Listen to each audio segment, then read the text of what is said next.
Hello and welcome to the BSL 11 Gosuleague, the first stream of the BSL Gosuleague. My name is Ray, and with me here, as in the last season, it is Snipe. Welcome. That's right. Thank you. Glad to be here again. Always excited to cast BSL Gosuleague with you. And I'm looking forward to some great games this season. Also still blinded by the sun. Very nice. Yes. Blinded by the awesome games we are going to see here. In this first cast, we are going to watch Group C and Group D of the round of 32 of the Gosuleague. But before we jump into the players and see who plays who today, let's take a small look at the format here. So if anyone is a little bit new to the scene and haven't watched the past seasons, we have a little picture prepared here. So here you can see the format. Just a little quick summary here. At the very top you can see the ladder stage. So every BSL season starts with the ladder stage, and you can see like top 29 to 61 qualifies for the Gosuleague. And we have 8 groups of 4 people for the round of 32, and then always 2 players advance from each group. So that makes it 4 groups of 4 players for the round of 16.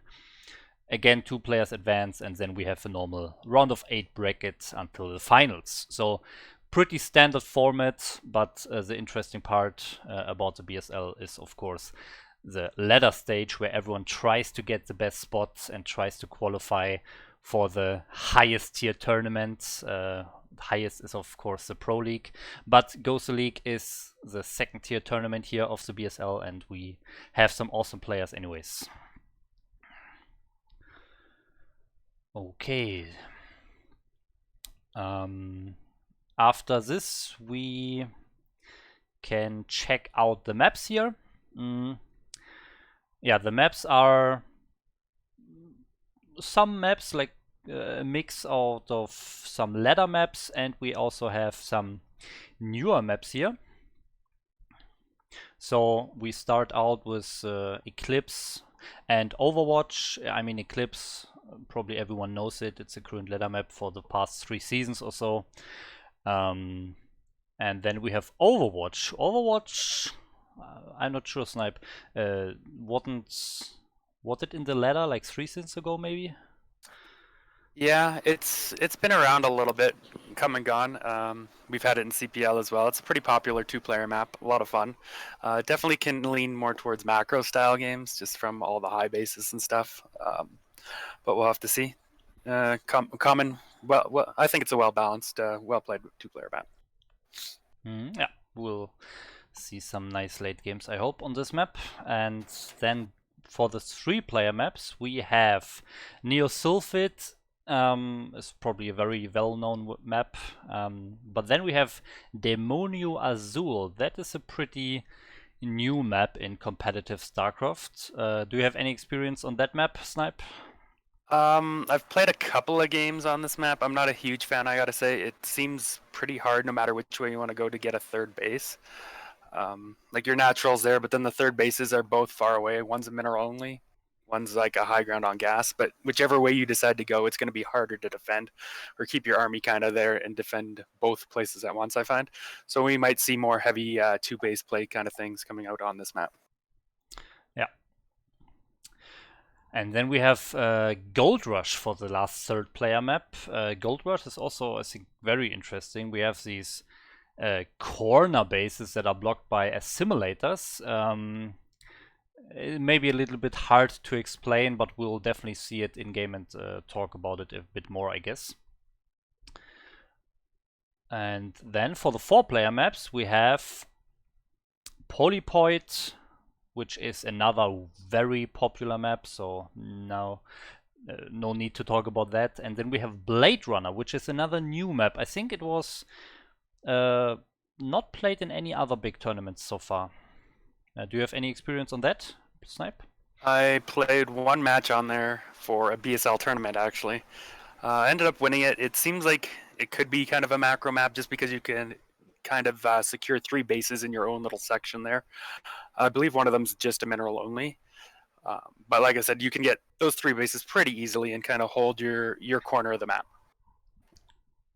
Yeah, I definitely I played some games on this map as well, and it feels, especially like for Terrans, it feels like they can really easily secure 4 bases and then get a very big like 3-2 upgraded army. So pretty safe to take your quarter of the map. So we'll probably see some later or late games on that as well. Okay, so that is the little overview over the maps, and now let's check out the players here. So we are casting group C and D, and here we have those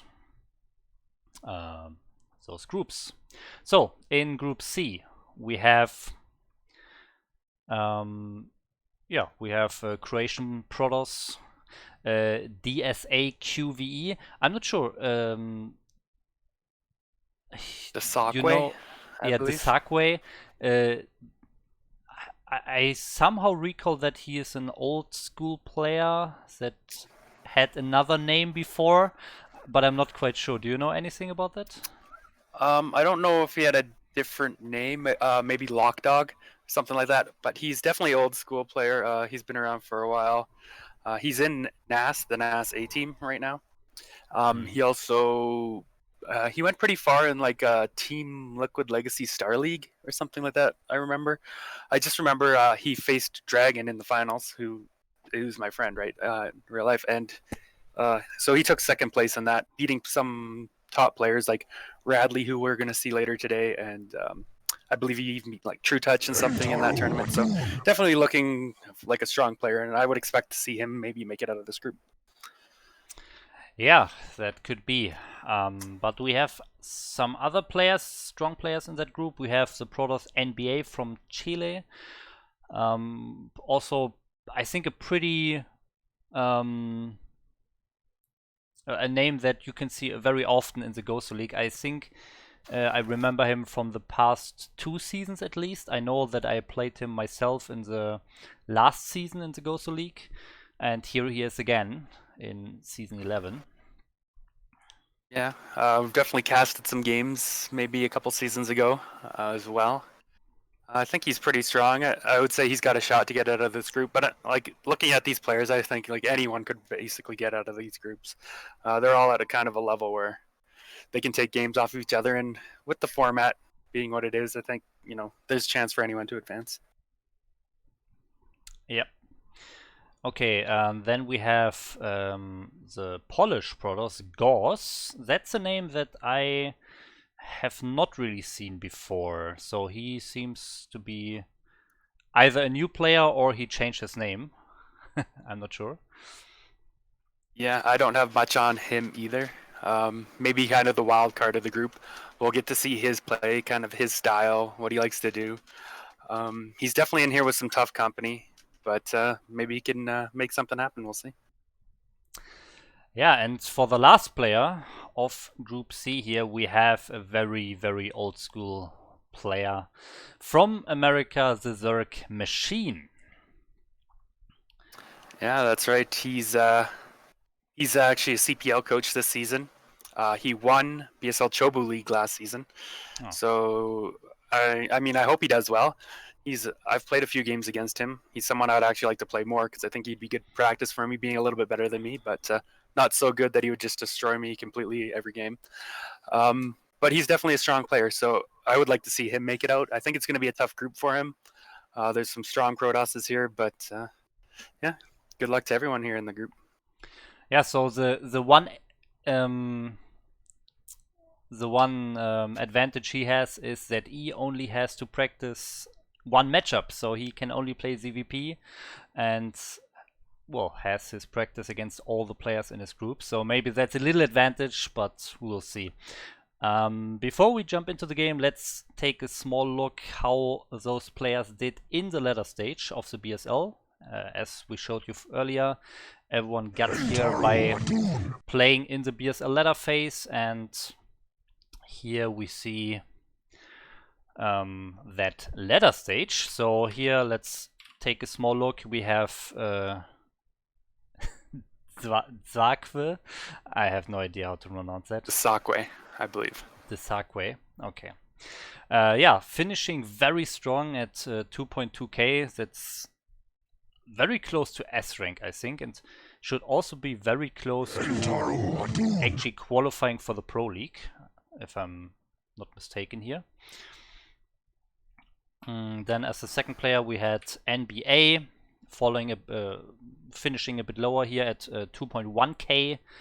Then our third player, Gauss, the Polish brothers. Oh, that's quite a big difference, even below 2k. So he's over 250 points lower than our first player in the group, which is Desakwe. So that's a big difference. And for the last player we have Machine, also in that category below 2k. So I think we can definitely see we have two favorites in this group and maybe two underdogs, but it will be very interesting anyways. Yeah, that's interesting to see. Machine's got 2 more points there than Gauss, but he's actually listed 4th, and I thought these groups were listed in order from like highest MMR to lowest on the ladder stage. So maybe that has something to do with the fact that the ladder did get reset. If you remember, right, like a week or something before the deadline of BSL, Blizzard reset the ladder, and so that kind of messed things up. They're like, okay, well, people who haven't played their games can still play them, but if you're already qualified, you don't have to replay them. So maybe there's something going on there, because right here we can see Machine's actually listed higher than Gauss, only by 2 MMR, so there's probably something along those lines, even though he's listed 4th in the group here. So. Yeah. What's also interesting, Machine did play a lot of games. Gauss only had like 20 games here. I mean, you do have to play 30 games to be able to qualify for the Gosuleague. And yeah, as you just mentioned, there was a reset, so there was a first ladder phase. Basically, he probably played more games there. But it looks like Machine definitely put in more games here. Okay, but yeah, with that, I think it's time for the first game. Are you guys ready? I know, I'm ready. Okay, then let's go. So it should be Machine versus Desakwe, right? But I think there was an issue. Ah, yeah. Right. Good that you mentioned that. Yeah, Desakwe, so the first match is always first place against fourth place. And it looks like Machine did not show up, so he showed up late for the group. He still played his remaining matches, but Machine sadly showed up late, so he was forced to take a loss for that first match. So Desakwe advances to the winners match without playing a game here. And all right, so we're going to be starting with game 2 then. Yes, that's correct. So game 2, then of course rank spot 2 against spot 3 from the group. So NBA versus Gauss. And that game is already prepared. So let's do it. And here we have our game. So in the top right of our map Eclipse, we have our Polish brothers Gauss. All right, and in the bottom left, I believe this is the pale blue, we have DM NBA.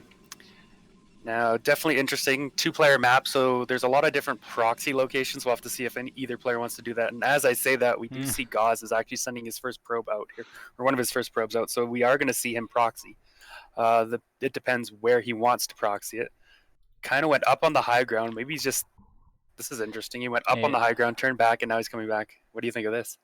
Yeah, quite weird. That I don't know what I should think about that.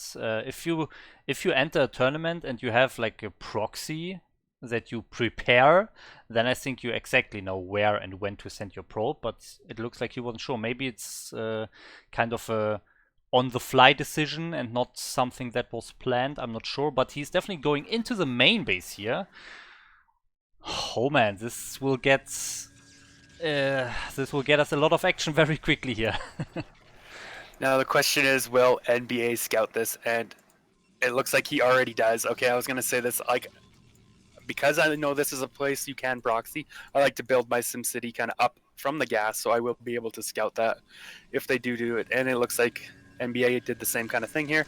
He is going to scout it, so he does know this is already going to put NBA in a pretty good position as long as he reacts properly here. Yes, so the first gate of NBA is a bit earlier here, but then of course Gore's adding 2 gates here and NBA also adding the second gate. Okay, this is interesting, actually attacking that first gate with 5 probes. I have not seen this reaction too much. I know it's very common for Terrans, but I have not seen it in PvP that much. But yeah, interesting. He should be able to kill this gateway. If you attack with 5 workers, you should be able to kill the gateway before that first zealot can spawn. So yeah, Gore's knowing that, canceling the gate.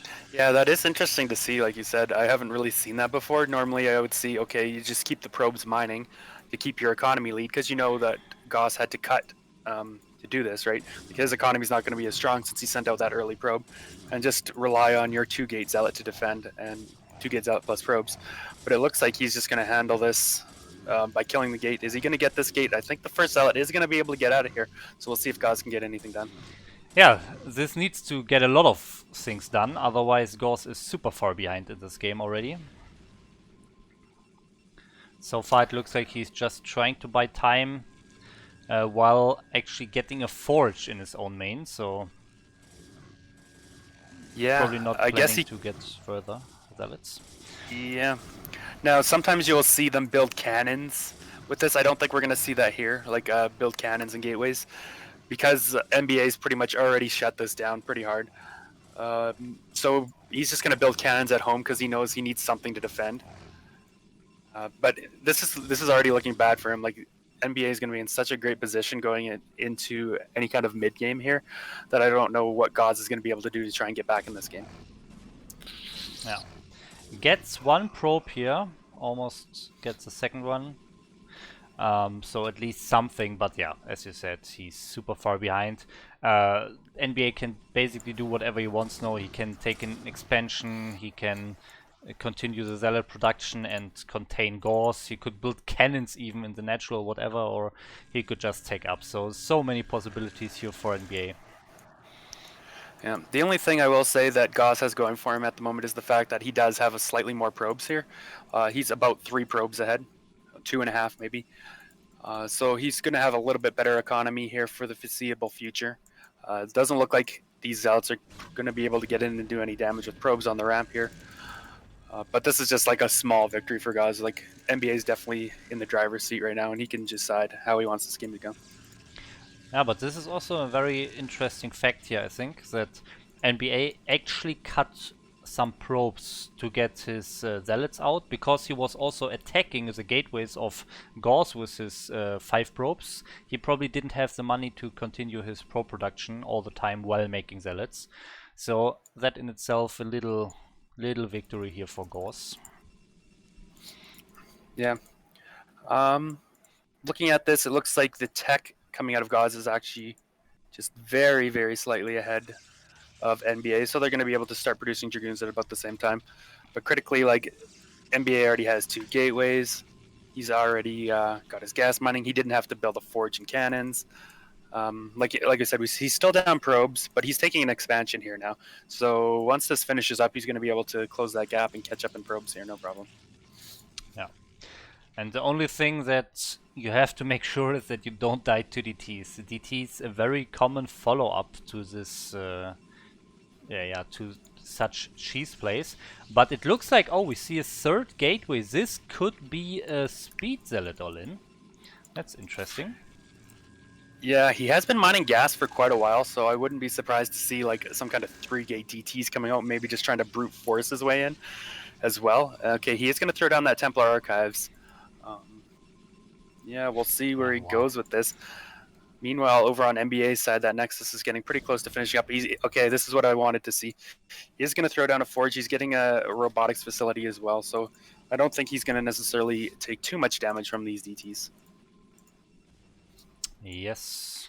Yeah, the first game of the group, and we see some crazy strategies here by Gauss. Yeah. Maybe he's thinking, okay, I know this guy's like 200 MMR higher than me or so. I got to do something, right? If I play straight up, he's probably going to beat me. So I need to try and beat him some other way. And I can totally understand that, right? Like if you know your opponent's better, maybe you want to try something that'll catch them off guard just to pick up a win, especially in like a best of one format like this. But it doesn't look like, I mean, it looks like NBA here is really prepared for this. He's got a cannon coming up at the ramp. He's got an observatory. So even if DT's walked in now, he could just pull his probes back to his main nexus. The DTs couldn't get in, and by the time the first observer came out, he would be able to save his natural nexus. So he's got to be feeling pretty comfortable in his position in this game. Yeah. One interesting decision is making the cannon here on the high ground. I mean, he has an observer anyways. Maybe this was just like a panic cannon because he didn't think about DTs beforehand, and then he had to get the cannon very quickly because he thought, DTs could come any second. And he didn't have a pilot in the natural, so it's a bit interesting. But yeah, his observer will spawn anyways here. The DTs are approaching the natural, and yeah, observer perfectly in time, ready to defend the DTs. Yeah, so it looks like he was maybe hoping to kind of brute force with all these DTs or get a bunch of kills. He is going to pick up a few probes here, which is nice, but I don't think it's going to be enough. All the DTs go down now, and NBA is still like only 3 probes behind here. Meanwhile, we do have that natural done for Goss back at home. He's got to make a few cannons down here as well. Not necessarily what you want, but he needs those to survive. Without these cannons, NBA will be able to easily kill this base. And I'm not sure. He's got a decent-sized army with that observer moving across. He might even be able to get some damage done or anyway here. I do not see Storm researching, but he has a High Templar, so I'm not sure if he has it already or if he is very far away from it. But he's making, he has one High Templar and no Storm. Well, hopefully it looks like he's building a gateway there just to try and gum it up, block those cannons, protect them a little bit more. Not a bad idea considering there's more units here for NBA. And I think he's going to be okay now. He's got a few Zealots, 1 Dragoon, a Templar with maybe... Okay, it does not have Storm. Storm just started now. So maybe he forgot that, just didn't have enough resources to start it at the time. So it will be a little while before that comes out, but I don't think he's going to die anytime soon here. So it looks like he's probably going to have to cancel these gates. Yeah, that is true. I mean, he has 4 cannons. I think he is safe for now. Yeah, but I mean, if we look at the big picture now, in the end, there's a little probe advantage for NBA, but Gauss has the tech advantage. So we see NBA now throwing down his Templar Archive as well, but Gauss already has this tech, and he can already start producing mass zealots and Storm now, adding 3 additional gateways. So he is a little bit ahead on the tech and the gateway count, and is only a few workers behind. Now that I say that, it's actually 7, so it looks like he's actually stopping worker production to get those additional gateways. Interesting. Yeah, even adding on the 6th gateway here now. So he wants to try and power up a bunch of units here. But is he going to have the probe production for this? Like, I feel like you need a few more probes to power six gateways properly here. We'll have to see. Meanwhile, it looks like NBA wants to set up to take a 3rd base here. Feeling pretty comfortable in his position. He's just like, oh, I'm just going to macro up here. If he stays on these 4 gateways, okay, he's adding some more now. I was going to say, if he stays on 4 gateways for too long, it's going to give Gauss a chance to build up enough army to maybe contest him here. But looks like he is going to add those gateways, so he should be able to get those units out in plenty of time to hold off any kind of aggression Gauss may have thought about going on with these 7 gateways himself. Yeah, so the 7 gateways are producing, and he also did produce 2 more workers at least. One other thing is that he did not get his upgrades. He had to add the forge very early. Okay, now just starting the attack upgrade here.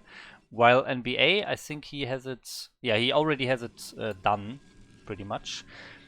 So, yeah, little upgrade advantage for NBA. And I mean, the worker count, the worker advantage is just growing for NBA. So I think really Gauss has to do some damage, especially with the 3rd base soon going up for NBA. I guess he will be in an awesome position if this game goes a little while longer.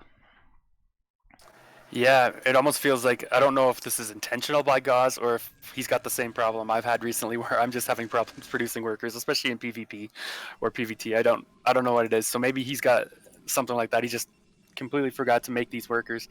So like you said, the longer this game goes on, the more it's going to favor NBA here. We do have, it looks like Gauss trying to take maybe a secret third base down here in the bottom right. We'll have to see if NBA scouts this out or if he can hold that up and defend it and start mining from there. That's definitely one way he can kind of catch back up. Although, in saying that, NBA just started his third Nexus now as well. Shuttle is flying in. Gonna Without fly over, see anything that third inside. base. Yeah, So just a interesting. scouting shuttle or maybe a fake to bring the army back. Yeah, fake to bring the army back, and now he's starting to attack. But he's a little bit slow on the timing here. The army is already coming back here to the natural. And he's still not attacking. So, yeah, this fake out. Oh my god, those units are getting stuck on the ramp. I guess the fake worked. Right? Oh my god. That's so unfortunate, the problem with Protoss units, right?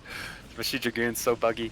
But yeah, I don't know about this. Like, we can see NBA's army's just so much larger here. He's just going to get storms off. He's getting a surround off. Like, this is a bad trade here for Gauss. NBA's already going to have his third base finishing up here any second now.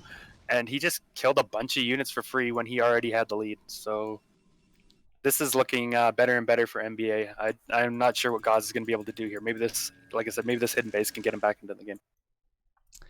Yeah, this hidden base is finishing at the same time as NBA's base, so they are both on 3 bases if they send probes there. But saying that, I mean, Gauss is down 12 probes, so it feels like he doesn't even have probes to send there. So if he sends probes there, look at this main base mining with 4 probes on the on the mineral line with 9 mineral blocks. So he's definitely not getting the best mining out of that base.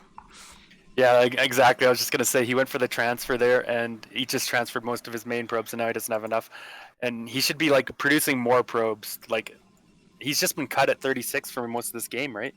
And that's really what's hurting him here. He was in an okay position. Yes, his rush didn't work, but he was still in a playable position. But this probe deficit he's in, and he did it to himself. It wasn't even harass. It's just you can see what it's translated to here in like the mid late game here. We got 50 supply more now for NBA. He's just able to support so much more production because of all these extra probes here. And he's sending a group of zealots to bottom right. I guess he did suss this out, or maybe he scouted it. I didn't catch that, but those zealots should be enough to clean this, and I think this will trigger Gauss to go for the final attack. I say final because I don't see any way that he can actually win this fight, even with the 12 zealots not here for NBA.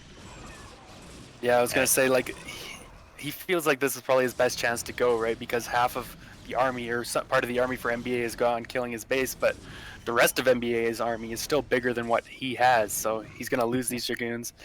NBA is gonna be in such a dominating position now. Yeah. Twice the supply of Gauss. Yeah, the expansion is done, the attack is defended, and NBA is still in a 1 upgrade advantage. He has 1 more base now. He is more than doubling his supply. So I don't think Gauss has any chance to come back here. Yeah, he's got some units going out on the map, maybe looking to try and get something done, see if he can kill the army. But once NBA decides to pull the trigger here, I think Gauss is just going to have to tap out. There's just so much more left for him, and he's sending his units right now towards that natural base. And I don't think Gauss can defend it. Interestingly enough, okay, he just left. I was going to say, interestingly enough, I did see a Stargate at the natural there for Gauss. I don't know what that was going to be for, but yeah, maybe Arbs. Yeah, maybe he wanted to go for Arbiters, but I mean, he just didn't have the economy. After the initial rush failed, he was actually on 2 bases against NBA's 2 bases with a 2 probe advantage. Very briefly, it was a 2 probe advantage for Gauss, but then he just stopped making probes, and then NBA had 20 more probes, and you can really well see how such a probe advantage translates into just being in a so much better position, more upgrades, more production, yeah, just more everything basically. Oh, so that will be NBA takes it down, so he will go into the winners final against Asakwe. Yes. And Gauss will be playing in the losers bracket against Machine, which is that best of 3 or best of 1? Best of 3, I think you said. The elimination matches are best of 3. So the loser match and the final match of the group are best of 3s, while these first 2 games and the winners match are best of 1. So yeah, I think we will go into the winners match first. The Sakwe versus NBA. Now, on paper, Desakwe had the advantage being the highest seed or highest MMR in the group. But that doesn't mean NBA can't win, especially in a matchup like PvP, where you can get early advantages or disadvantages based on the build you chose or the build your opponent chose. So we'll have to see if something like that comes into play here. Yes, we'll see about that in a second in our second game of the stream, third game of the group. Yeah, and the game is loaded up. So let's jump in. Okay, so yeah, the map is Neo Sylphid, and on the left side here we have our green Protoss, Desakwe. All right, and in the bottom right here, we have our white Protoss who just won a PvP last game, DM NBA. So winner of this match will move on, will advance to the round of 16, our first player to advance to the round of 16. And the loser will not be eliminated, but he will go into the final match to play the winner of either Machine or Gauss. So that should be good. One thing to say about Sylphid, though, is you got the low ground mains, you got the low ground naturals. So you might be able to see something a little bit more aggressive here. Things like 2 gates or 2 gate zealot or 2 gate goon might be a little bit more popular than on some other maps that have ramps or small chokes. You say a little bit more aggressive, but we just saw an in-base proxy rush. Yeah, but I know what you mean. So more aggressive compared to other maps. Yes. So yeah, I think that as well, and also because the Sakwe is probably not in that mindset that he's a weaker player. I guess he's probably thinking that he's a stronger player, but they're a lot more even, I would say, and that probably I think because of that we'll see not a super crazy aggressive strategy, but yeah, as you say, Sylphid leads to a little bit more aggressive strategies anyways. All right, well, both players scouting in a path that takes them through the middle, just so they can see if they make sure there's no like 2 proxy gates there or anything. Both are going to be scouting the same base and eventually see each other's probes and be like, okay, you're not here, you're at the other place. But it's not going to be a huge difference. As long as no one gets a zealot out in time to block the ramp, they should be able to get in and get some scouting. But in saying that, it looks like Desakwe is going to go for that 2 gate zealot we were talking about. First zealot is on the way, second gateway is about to finish up here. Whereas NBA is just choosing for a more conservative tech build here, getting core then zealot and starting his gas. So pretty standard coming out from him. So we're going to be seeing Desakwe looking to put on some early pressure here, maybe hoping to catch NBA off guard, get some probe kills, get some kind of a little early advantage here. And NBA is not going to be able to scout this as Desakwe is blocking his choke here with that 1 zealot. Yeah, let's see if that's tight. Yes, it looks like it's tight. So yeah, but the 2 additional zealots are finishing very soon, so he will probably leave his base anyways, and NBA will see it. And I mean, it's not like he can do some crazy adjustment of his build order anyways. He just has to get his goon and then micro that to defend the 3 zealots. Yeah, I would have liked to see NBA actually poke into the main there after seeing the zealots come out, just to make sure that Desakwe get the gas. Because there's definitely other things you can do. I've seen, proxy 2 gates after 2 gate zealot, or I've seen, people take the fast nexus, get the pylon and the cannons, sometimes called Peru gates. So I would just like to see him confirm that this is a gas follow-up, but he wisely does have his Dragoon out here trying to get some extra damage here on these zealots as they're streaming into his base now. Yes. So that's very important that you move out your Dragoon as early as possible to put on some damage against the Zealots. Now getting a second Zealot, so now he can actually try to fight these Zealots and probably lose the fight very barely against the Zealots, but then he has his Goon left to finish off the remaining Zealots, and yeah, he actually takes no damage, no probe damage at least, and we will see the game continue for now. Yeah, pretty nice defense. I don't know if I've seen that too often, getting that second Zealot after your first Dragoon there. When scouting that it's 2-gate, it looked like it worked out pretty well for him.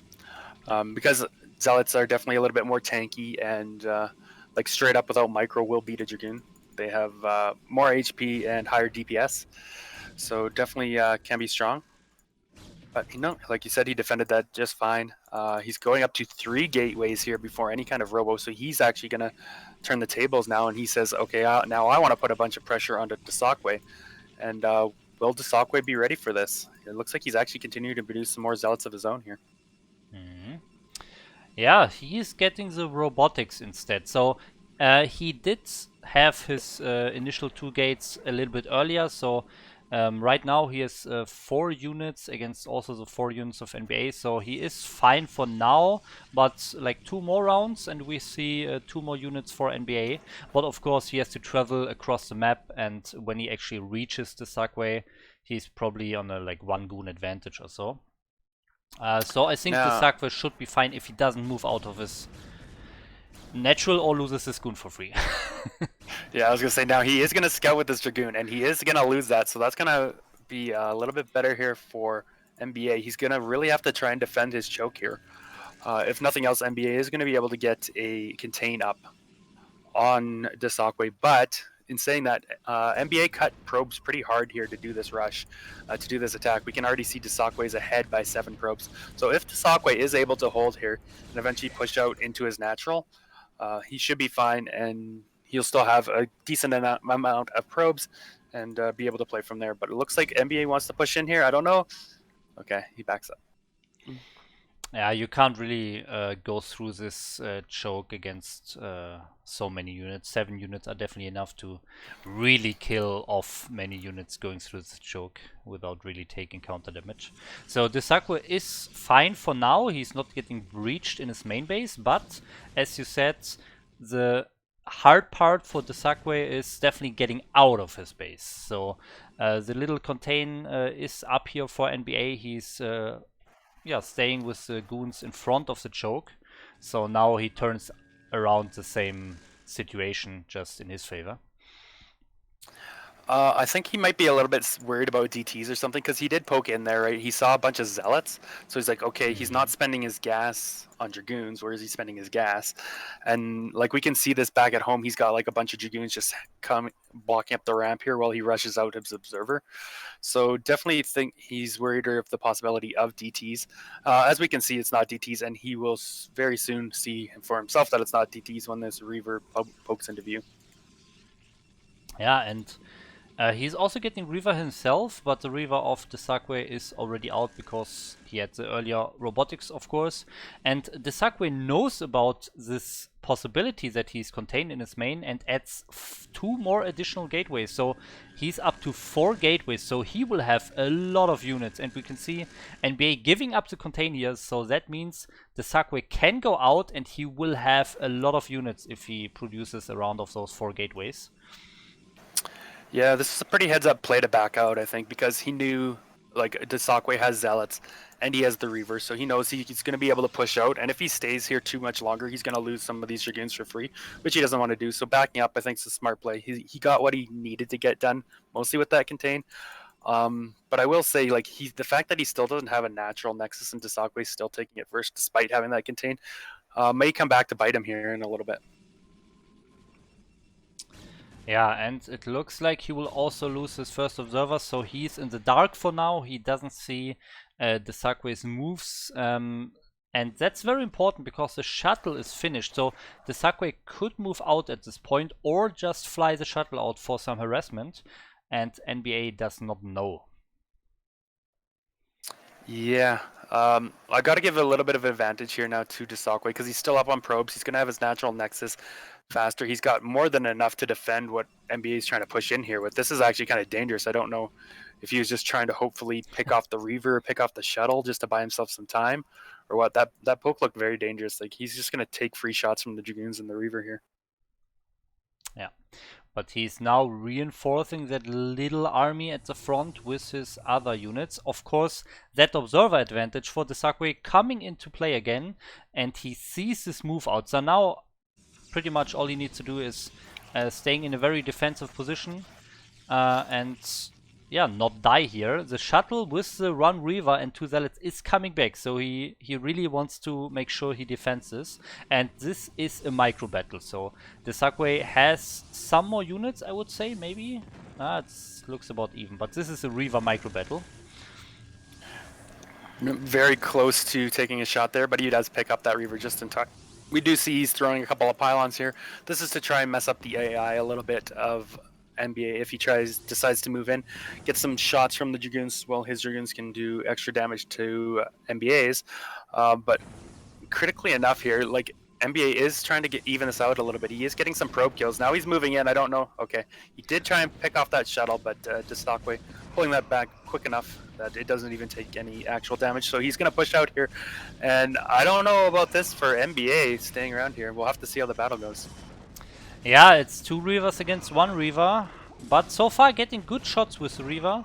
But now he's losing it, and he has no further units to actually kill this army. So now he's in a pretty precarious situation here. Yeah, shuttle is coming for the Desakwe, loading up 2 Reavers, and now maybe the Desakwe can go for a counterattack. But there is 1 Reaver for the defense for NBA here. But will it be enough? Desakwe actually picked off the shuttle here of NBA in the middle of the map, and he's flying in with 2 Reavers of his own. Like this is looking pretty dangerous for NBA. Yeah. Now, if he can hold, he did get a few probe kills and helped even that out, so he's not necessarily in a dire position, but he has to defend here if he wants to stay in this game. Oh, nice targeting here by the Desakwe, killing that Reaver, but it looks like he's losing his own Reavers as well. But yeah, I mean, taking a few shots longer to finish up that first one, but in the end he defends, so very close fight here, but he got it. But yeah, the big picture, the Desakwe had 7 workers here. Yeah, I do gotta say that was a nice defense from NBA. He knew what he had to do. His Dragoon spread was really good. Like he had Dragoons all the way up towards that 3rd high ground base where they could, in such a position where most of them are going to be fighting, but they're not going to take a lot of splash damage from the Reavers. And that's really what he needed to do to defend that. So I gotta say, well played by him there. But like you said, looking at the big picture, he's still down, 16 supply here, 13 probes, or not 13, 7 probes. But yeah, he's going to still have to get something more done to get back in this game. He did pick off a few probes, but he hasn't been producing them as consistently as the Desakwe has this game either. Yeah. Also, the Desakwe still has the speed shuttles, so his next shuttle is actually finishing. He's still on 3 Reavers, so he is completely fine. He will not die to any attack here. But I'm interested to see his counter harass. So he will probably load up 1 Reaver. He's still safe with 2 Reavers, I would say. And now we see that speed shuttle flying out for the counter attack. There is a pylon. Will he see it in time? Okay. Turns around. Yeah. Too dangerous here in case NBA saw this shuttle. I think he must have scouted it with his observer there too, because his units started moving towards or down there before the shuttle was seen by that pylon, so he must have seen it with the observer. Yep. Desakwe turning back, not wanting to get that shuttle pick off. He is going to try again, but the Dragoons are still here for NBA, so he's got to be a little bit careful. He's going to have to watch that shuttle closely so he doesn't lose it to these Dragoons. Oh, here we go. Shuttle is coming. Okay, loses the Reaver, so drops out the Reaver as sacrificial unit to save the shuttle. Yeah, I mean, at least he saves the shuttle, right? But losing a Reaver and 2 Zealots for free, yeah. Small victory for NBA here. That's kind of the move NBA needed. He needs like something else to get back in this game, but that definitely helps, right? Losing a shuttle, Reaver, or not the shuttle, but the Reaver and a couple of units for free helps him catch up. We can still see Desakwe has a little bit of a lead here, being up 11 probes, although the supplies actually are even now. So NBA's army should be a little bit stronger, and he is moving up here for attack, potentially. We saw NBA adding here a lot of gateways. The Sagway adding more gateways now. He's going up to 8 gateways. So when those finish, I think he will pull ahead in the supply. But right now, this is the best supply that NBA has against the Sagway. Yeah, we'll have to see how this fight goes. It's looking pretty well so far for NBA. Since both Reavers still alive. He does have that shuttle if he needs to micro it. Picking up the Reaver. Okay, both Reavers go down for Dasakwe. There's still a lot here for NBA. Has he done it? Is he going to be able to push like here into Dasakwe? Yeah, his Reavers just didn't shoot. They just didn't shoot. And now he loses both of them and NBA is pushing him. That's crazy. Yeah, like that fight looked like it was closer, but like you said, the Reavers just weren't shooting, and now all of a sudden NBA's got such an advantage here. He's going to kill some probes off. He's going to be able to kill the natural. I don't see how Dasakwe holds this here. Yeah. Meanwhile, he's taking his own base. Sorry, go ahead. I thought this is an easy defense for Dasakwe, but then his 2 Reavers just didn't shoot for such a long time, and NBA had very good Reaver shots. So now he broke the natural, and this puts him in a really game-winning position. I saw when retreating, Dasakwe focused the observer of NBA intentionally, and now has DT to actually try to defend this. But I mean, this just delays NBA for now, and I mean the natural is destroyed anyway, so NBA did the damage he needed to do. Yeah, it looks like Dasakwe is gonna send that DT towards this third base here. Try and pick that off. I don't think he's gonna get the kill, but he knows. Okay, he's actually just gonna leave it there for the probe transfer to try and get the probes. He knows he's got to get some kind of counter damage done now. He knows, okay, I'm behind economically. I got to get some economic damage done to this guy if I want any chance to get back in the game. Despite that, he does actually have more probes, so if he can get his natural nexus up, he will be mining a little bit more efficiently still than NBA. But like we said, he is mined out of his main now. Like both players are mined out, so he's actually, his only income at the moment is this long mining from the natural.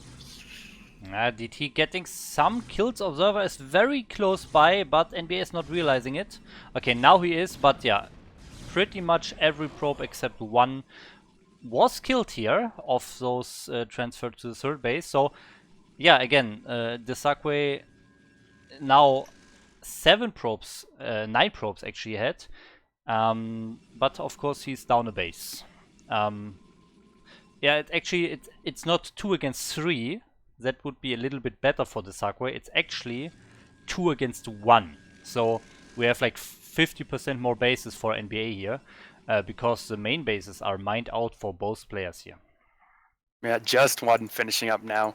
But yeah, we can see this in the supplies too. Like the Sagway still, yes, okay, he's ahead in probes, but look at the difference in supply. Like NBA is 30 supply ahead here.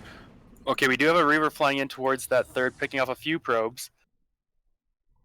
Yeah. He needs to keep doing this kind of move over and over if he wants to get back into this, though, because like the army advantage for NBA is so huge at the moment.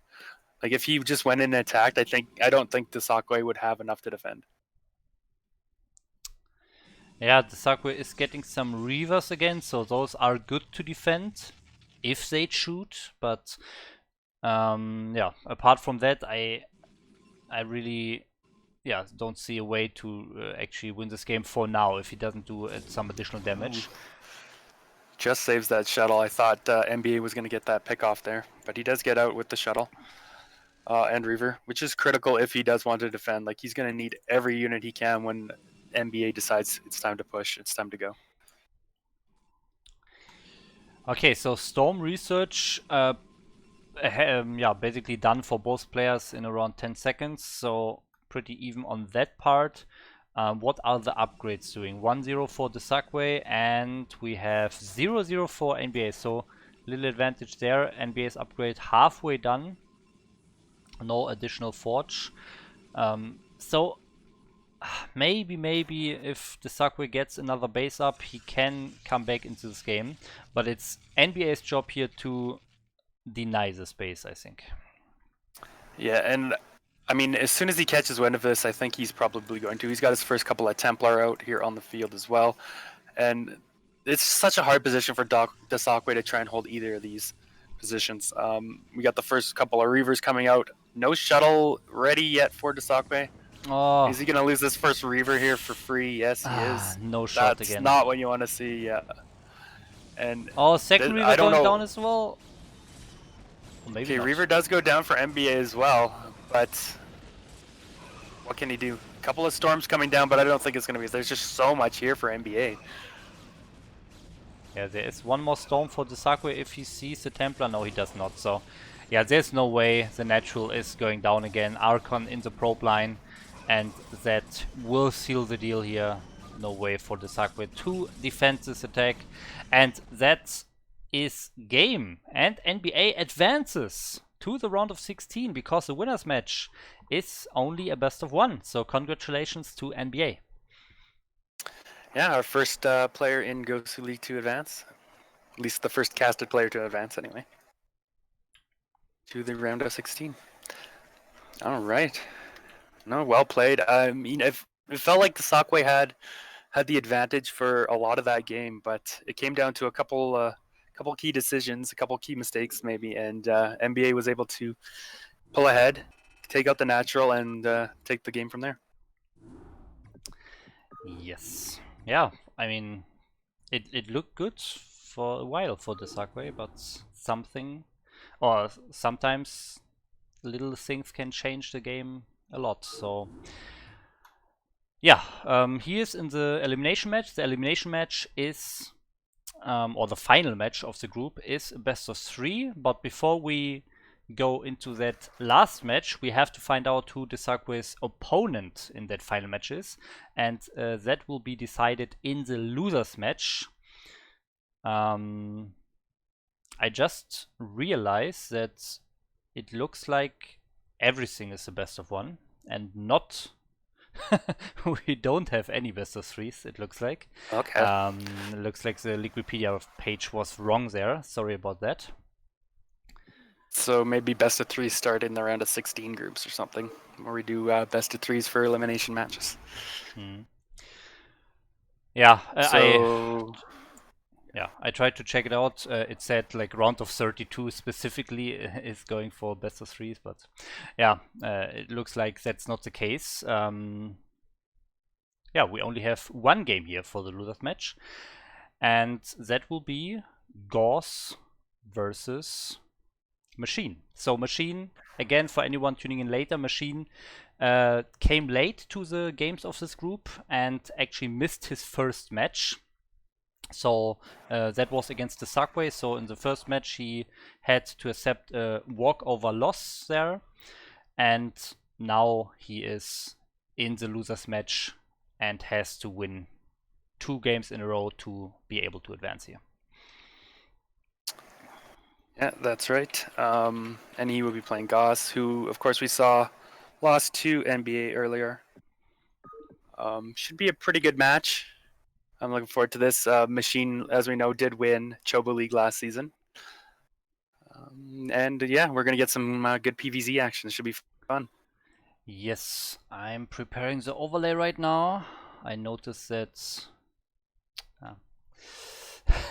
it's still saying best of BSL 10, but actually I have no other overlay, so that has to stay. Okay, but the player names need to be adjusted, of course. Gauss versus Machine, and we are starting the game.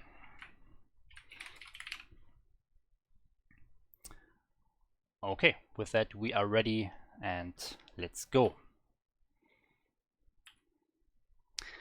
Here we are on Polypoid in the bottom right corner. Our Polish Protoss doing very aggressive strategies in his first game. It is Gauss. That's right. We saw him do that proxy 2 gate. But here in the bottom left, we have none other than the Chobo League champion from last season, the Pale Blue BSL Machine.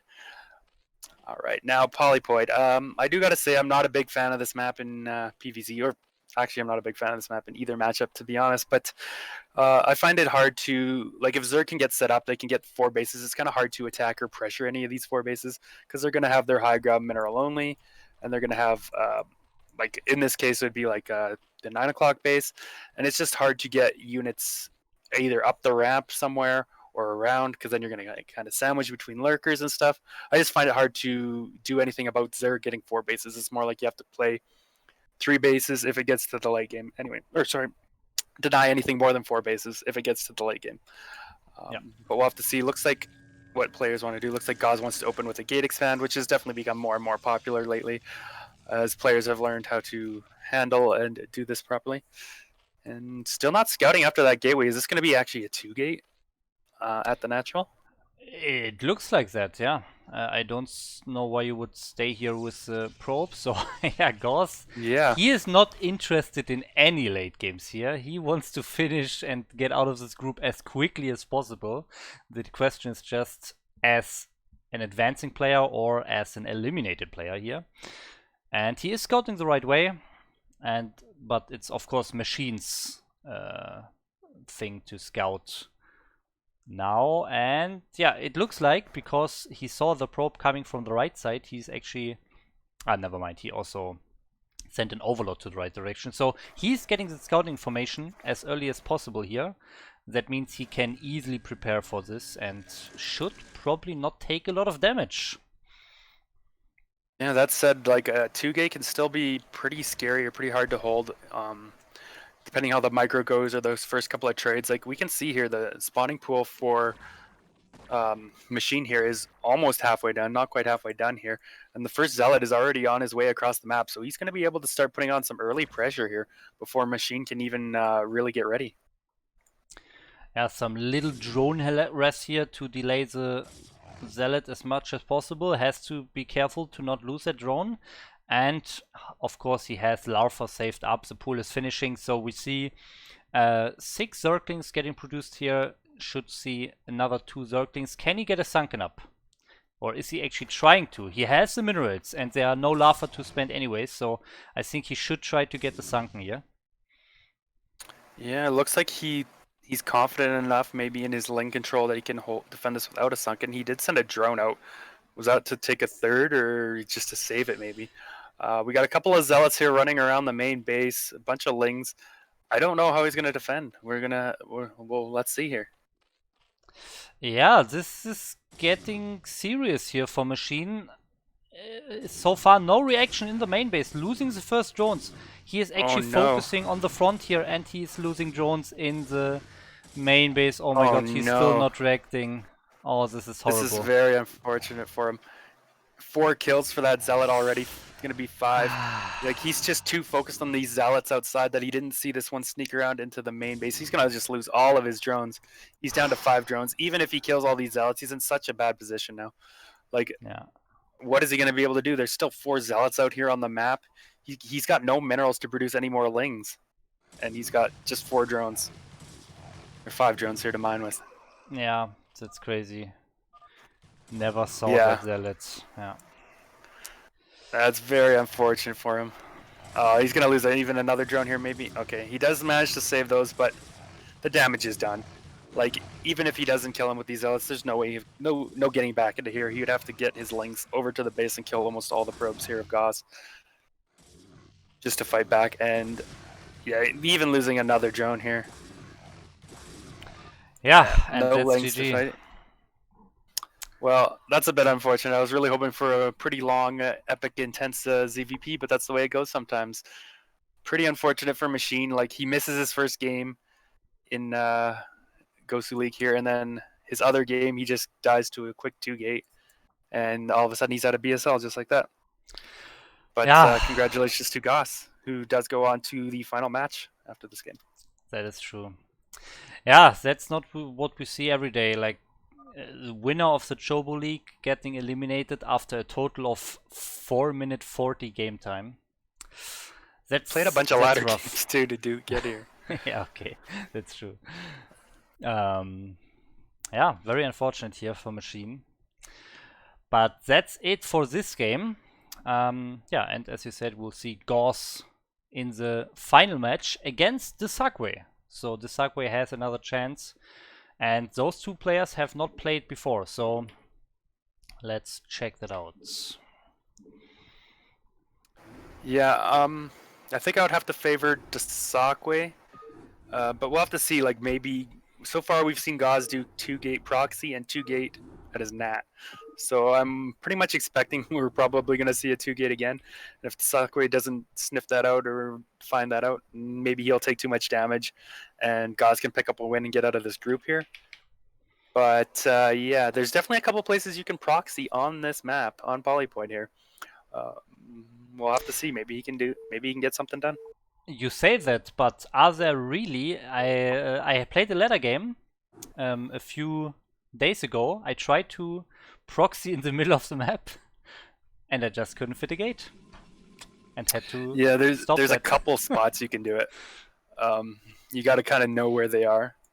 They're not exactly in the middle either, but looks like maybe a bit of lag here. But we should introduce the players. Yes, in the bottom right of Polypoid we have our. Let's switch the color. No, we don't switch the color. The black Protoss, Desakwe, coming from the winners match. And in the bottom left, we have our brown Protoss from Poland, Goss.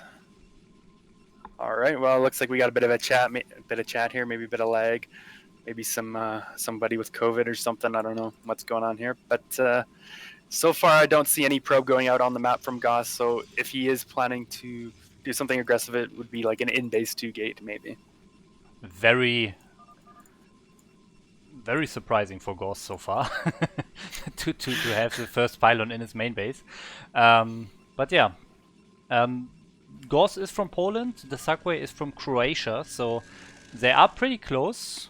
They should have a fine, lag-free game, fine turn rate, but maybe some of the players has connection problems. Who knows? It happens.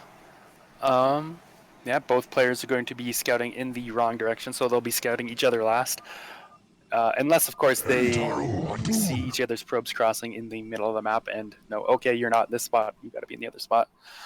We'll have to see when the probes cross, but yeah, otherwise, scout timing so far is identical. Build so far identical, and just as I say that, Desakwe does throw down a second gateway. So we did see him go 2-gate against NBA.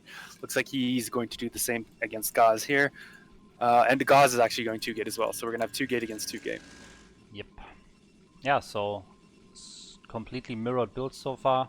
Probe count's also the same. Scouting is the same. Desakwe getting a little bit ahead on the scouting, but I don't think it plays a big role here. And it will be dependent on the micro, I think, from the first Zealots. But I mean, if it's really 3 against 3 and one player is sitting on his ramp, I don't think the other player will engage. Yeah, probes did cross paths there. Neither player did change direction. Not necessarily wanting to take the risk like, oh, did you just scout late or something. So both players are going to get that scout and scout each other last. So last possible second, they'll know, okay, they both went for the 2-gate. Okay, and now we have the first difference in the build here. Desakwe going for that gas a little bit earlier than Gauze going for the gas. So yeah, okay, but overall he's doing the same. Yeah, at the moment it just looks like they're doing the same build, but Desakwe is just slightly more efficient at it, or is just slightly ahead. Gauze will see a couple of those, at least one of those zealots moving across the map. So he should know. He does get in the base. He will see the 2-gates, so he knows, okay, they were in a mirror build situation.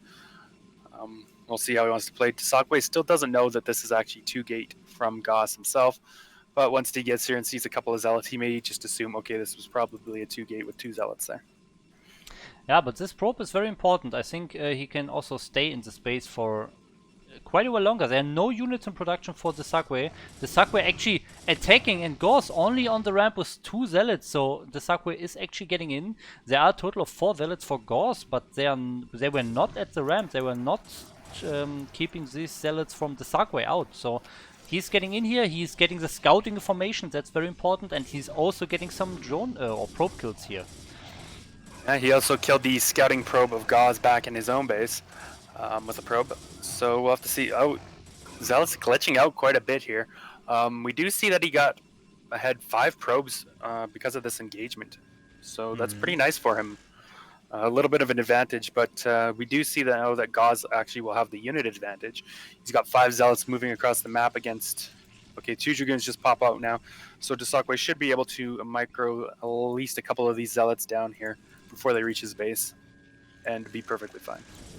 Yeah, he is probably not taking any big damage here. If he's microing correctly, yeah, he has 2 more units almost ready, so he will definitely block his ramp and get some good trade out of that. There was a building cancelled by Gauze in the main base. I'm not sure what it was, but he added a citadel afterwards, so I guess it was a robotics. Yeah, I'm not sure what it was either. Could have been. Maybe to try and trick Dasakwe here. He's actually going to be setting up for an expansion as well behind this. But Dasakwe is not going to bite. He is going to go ahead, just play this safe. He's going to get his robotics up, and he will have observers out, as long as he goes for observers first, in plenty of time to deal with any kind of DT pressure coming out of Gauze. Okay, so Gauze does have 2 more Zealots here, but they are very damaged, as you can see, and he also has 1 less goon, so there's no way he can actually fight against this high ground. So he will probably just take an expansion now and try to get some damage done with the DTs. I saw a comment in the chat. I don't know if it was from earlier or later about changing the colors, but no, we can't. Unfortunately, it was not on TVB, so they both turned to yellow. Yep. So everyone, if you're playing in the tournament, always select top versus bottom as the game mode. Then casters casting your game can always switch to red and blue. Yep. Helps us a little bit and helps the viewers too. Because like you said, it's a little bit harder to tell the brown between the black here. But we have to make do, unfortunately. But yeah, getting back to the game, it looks like Gauze is going to go ahead and throw down that Nexus now. He's got his first 2 DTs on the way. But Observatory is also just finishing up here for Dasakwe, and the Observer started right away, so he should not take any real damage from these Dark Templar. Yeah, and I'm a bit scared for Gauze here when Dasakwe decides to go for a counter-attack, because he has quite a bit more units now, and I still don't see any units getting produced for Gauze here. No Storm Tag research, no units getting produced. I guess he's adding some cannons in the front, but if there are like 10 range goons, that will not be enough. Okay, we see 7 so far. So will Dasakwe move out here with his first observer, or will he wait for... Okay, he's actually not even getting a second one. So one way you can play this is you get the second observer, you wait until that's done to have detection in your base, and then you go and attack with your first observer and your units. But he's actually not even attempting that. He's just fine staying here and getting his own base. So that leads me to think that he's probably thinking he's in a good position and doesn't need to risk anything here. Yeah, it is a bit interesting though. Like, okay, he's going to get a shuttle, so maybe he wants to wait for 1 Reaver and then push. But like I said, the longer he waits, it's going to start favoring Gauze a little bit. If he can start, you know, getting this base saturated and turning that economy into more units before Dasakwe can pressure him. But looking at this now, he's got quite a few less probes than Dasakwe, despite having this earlier Nexus. We saw this in the other game against NBA. He just had a lot fewer probes. So maybe that he does have one of these problems where he's just not producing probes quickly enough, or he just cut them for so long just to get the Dark Templars out and the Nexus up quicker. Even though he got the faster Nexus, he's actually not even going to be ahead in economy, because Dasakwe's Nexus is about to finish up here, and he's going to be able to transfer probes and start producing at the same rate as Gauze. Yeah. Despite having the earlier Nexus, it looks like the probe count is actually, or the probe difference actually increasing a little bit even. So yeah, that's definitely a big problem for him. I mean, he's making probes now, but that could really, yeah, be a big problem for him if he can't finish the game somehow in the next 5 minutes. And so far, it doesn't look like he can. Yeah, Dasakwe is going to try and harass now. Okay, so this is what I was wondering. He's going to take that first Reaver shuttle. He's going to go across and try and get some probe kills. He knows, like, okay, Gauze's expo was quicker than mine, so I need to get some economic damage done. We'll see what happens here. He's going to fly in. First Reaver lands. No reaction yet from Gauze. Oh, no. What a nice shot there, killing most of the probes on that side. Is he going to get another one? Okay, that one duds. Another dud. That, okay. Yeah, that was a nice shot. Luckily for Gauss, the 2 other shots didn't connect. But still, I mean, it's still 11 probe or 12, 13 probe different now. And maybe the Sakura doesn't even know about this. Little comment, maybe some lag. And now we actually have Desakwe flying into the main base as well with a couple of Dark Templars and some Zealots. There's no cannon ready. There's no observers out yet, right? So meanwhile he's dropping a Reaver at the natural as well. Scarab goes off, but it does dud. Nice reaction there from Gauss, but oh my God, he's got to fight here on 2 fronts. The cannon goes down. There's no detection for these DTs. Where's the observer? He's not even building one, but he has the observatory. Yeah, it looks like Gauss is just falling apart here. He cannot handle the pressure on both fronts, and yeah, still no observer getting produced, and the DTs are just killing everything here. Oh, he's flying back in. He's still got that Reaver alive. He's gonna get another shot off. Oh no! Pulling the probes. Will it connect? No, it does, unfortunately, but he's still done a ton of damage. Like, we can see Desakwe's spending is going up here during this, but he's got so much done with this. He's done a ton of damage. Killed more probes. He's doubled the probes. ETs are still going to town in his base here. They're actually going after that Nexus Observer finally being produced here for Gauss. But what can he do to come back? He's got barely any units even on the map, and they're all Zealots and 1 Templar. No Dragoons out on the map. Yep, worker count is doubled, supply is doubled. There's really nothing that Gauss can do here. Yeah, well executed attack by Desakwe though, I gotta say. Yes, for sure. That was very nice arrest. I mean, I think he was even unlucky with the Reaver Scarabs in the natural. Like, he connected the very first and maybe the very last drop or so. But between those, a lot of duds here. But in the end, I mean, it's more than enough. Especially that he's definitely paid off.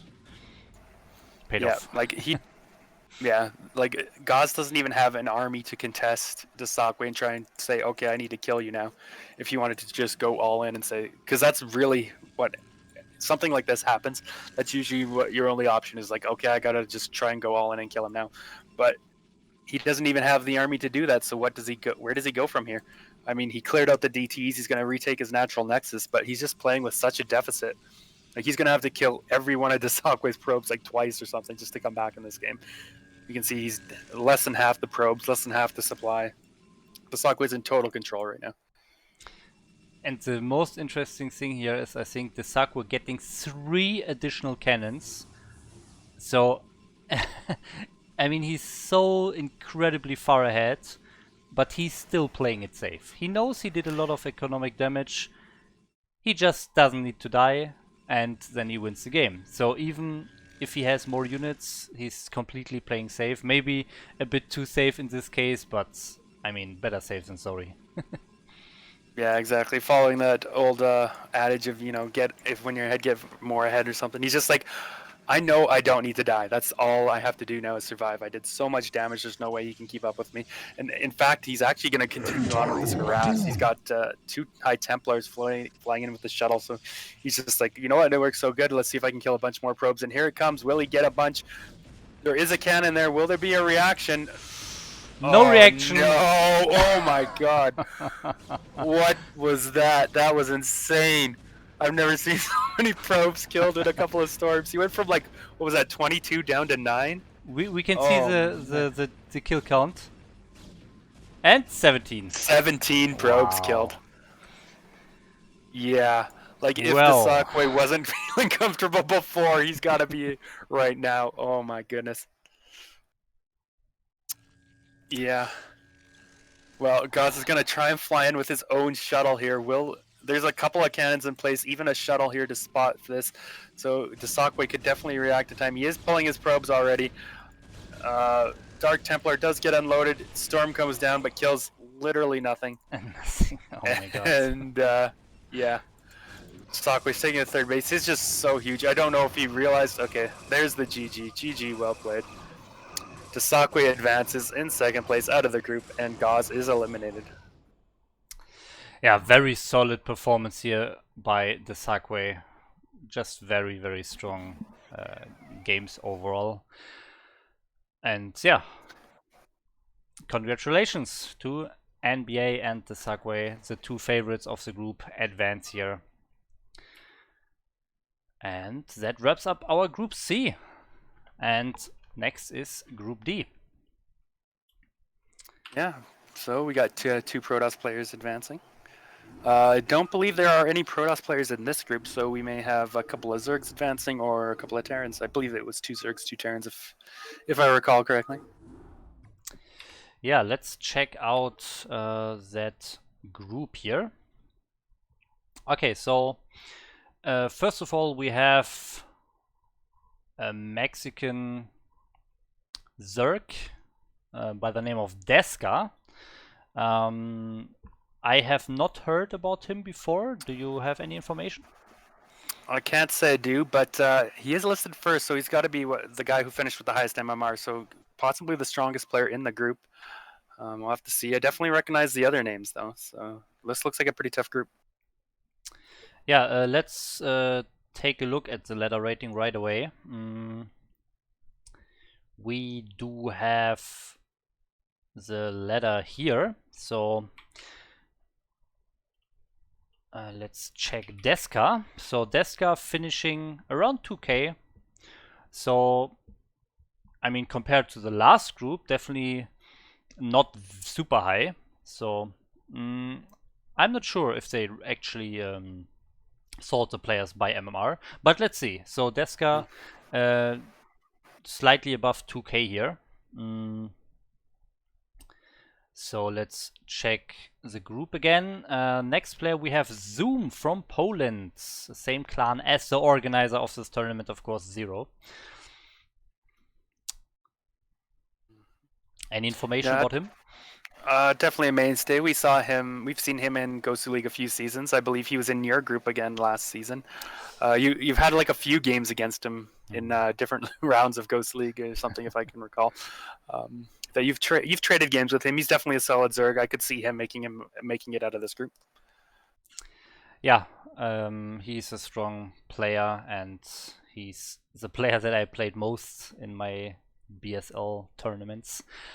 Yeah, definitely a very strong player. But we have another very strong player in the third spot here of the group. Actually, never mind. Let's check out the ladder rating of Zoom first. So here we have Zoom.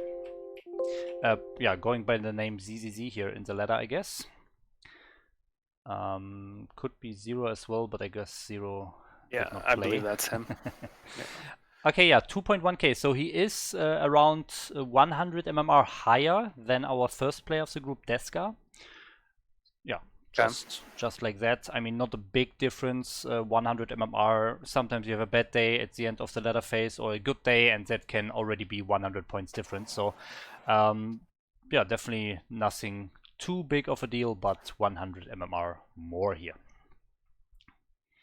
Okay. And now we have our first Terran in the group, in today's stream actually. TTF from Russia. I think this is also a name that you could see pretty often in the past seasons of BSL.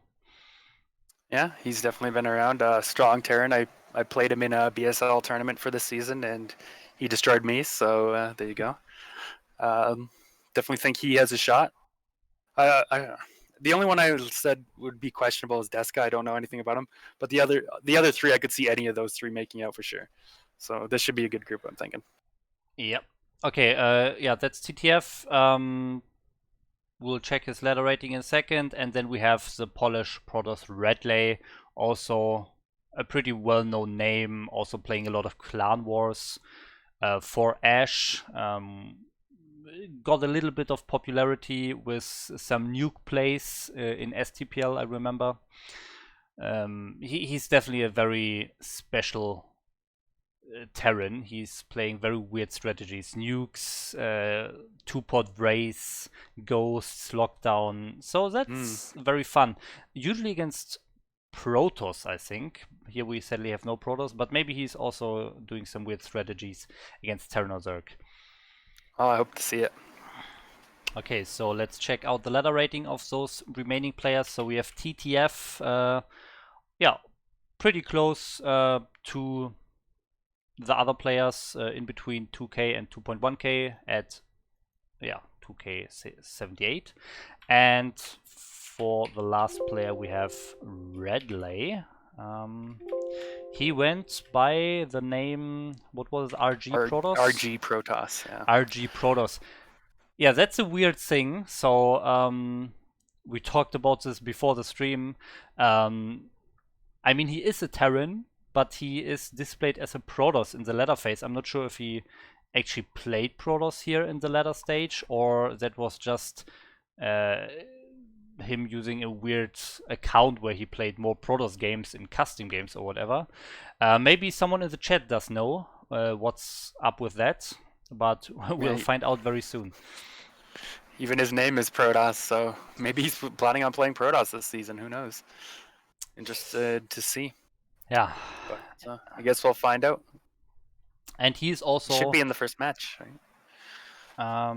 Yeah, we'll see about that very soon. He's also over 2k, so also between 2k and 2.1k. So all the 4 players are pretty close to each other, MMR-wise. Definitely not such a big difference compared to Group C, where we had the Subway over 2.2k and 2 players below 2k, so that was a big difference. Here we have all players roughly 100 MMR apart, so we will have some nice and close equal games, I guess.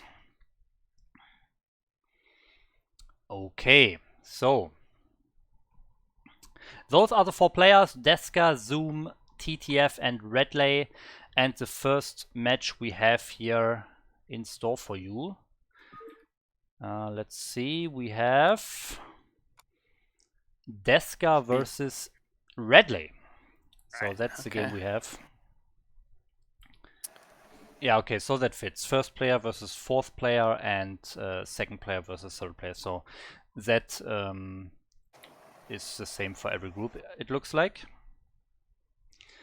Okay, before we jump into it, give me a second to adjust the overlays here. You have any prediction? Who do you think is going to make it out?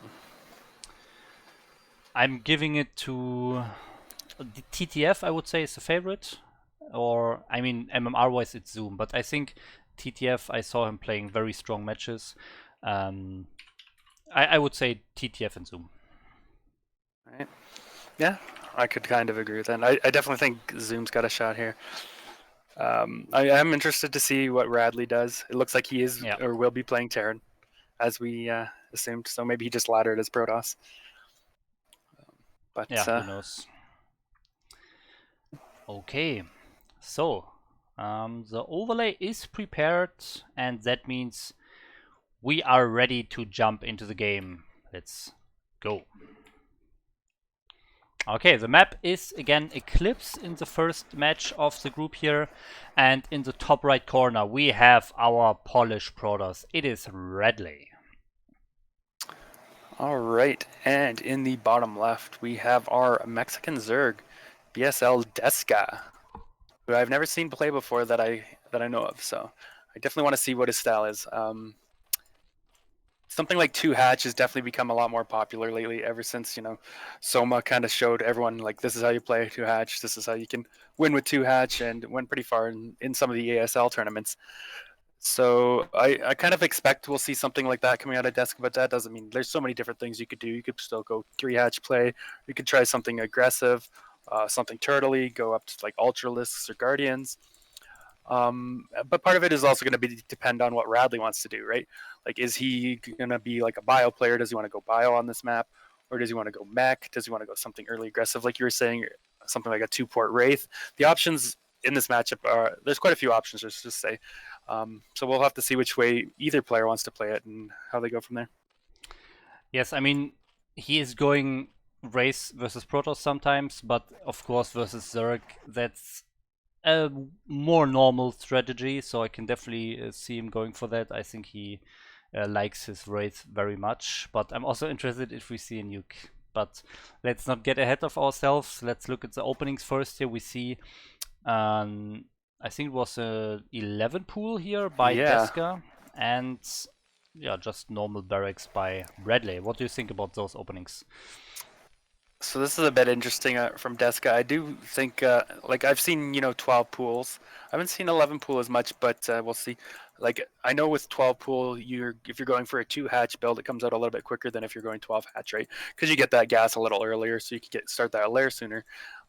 We do see that gas being started from Deska, so I imagine this is going to be some kind of a 2-hatch rebuild here.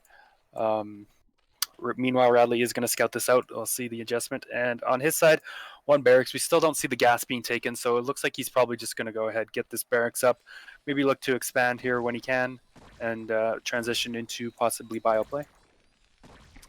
Yes, so the gasless expansion after 1 barracks is a very common build order for TVZ.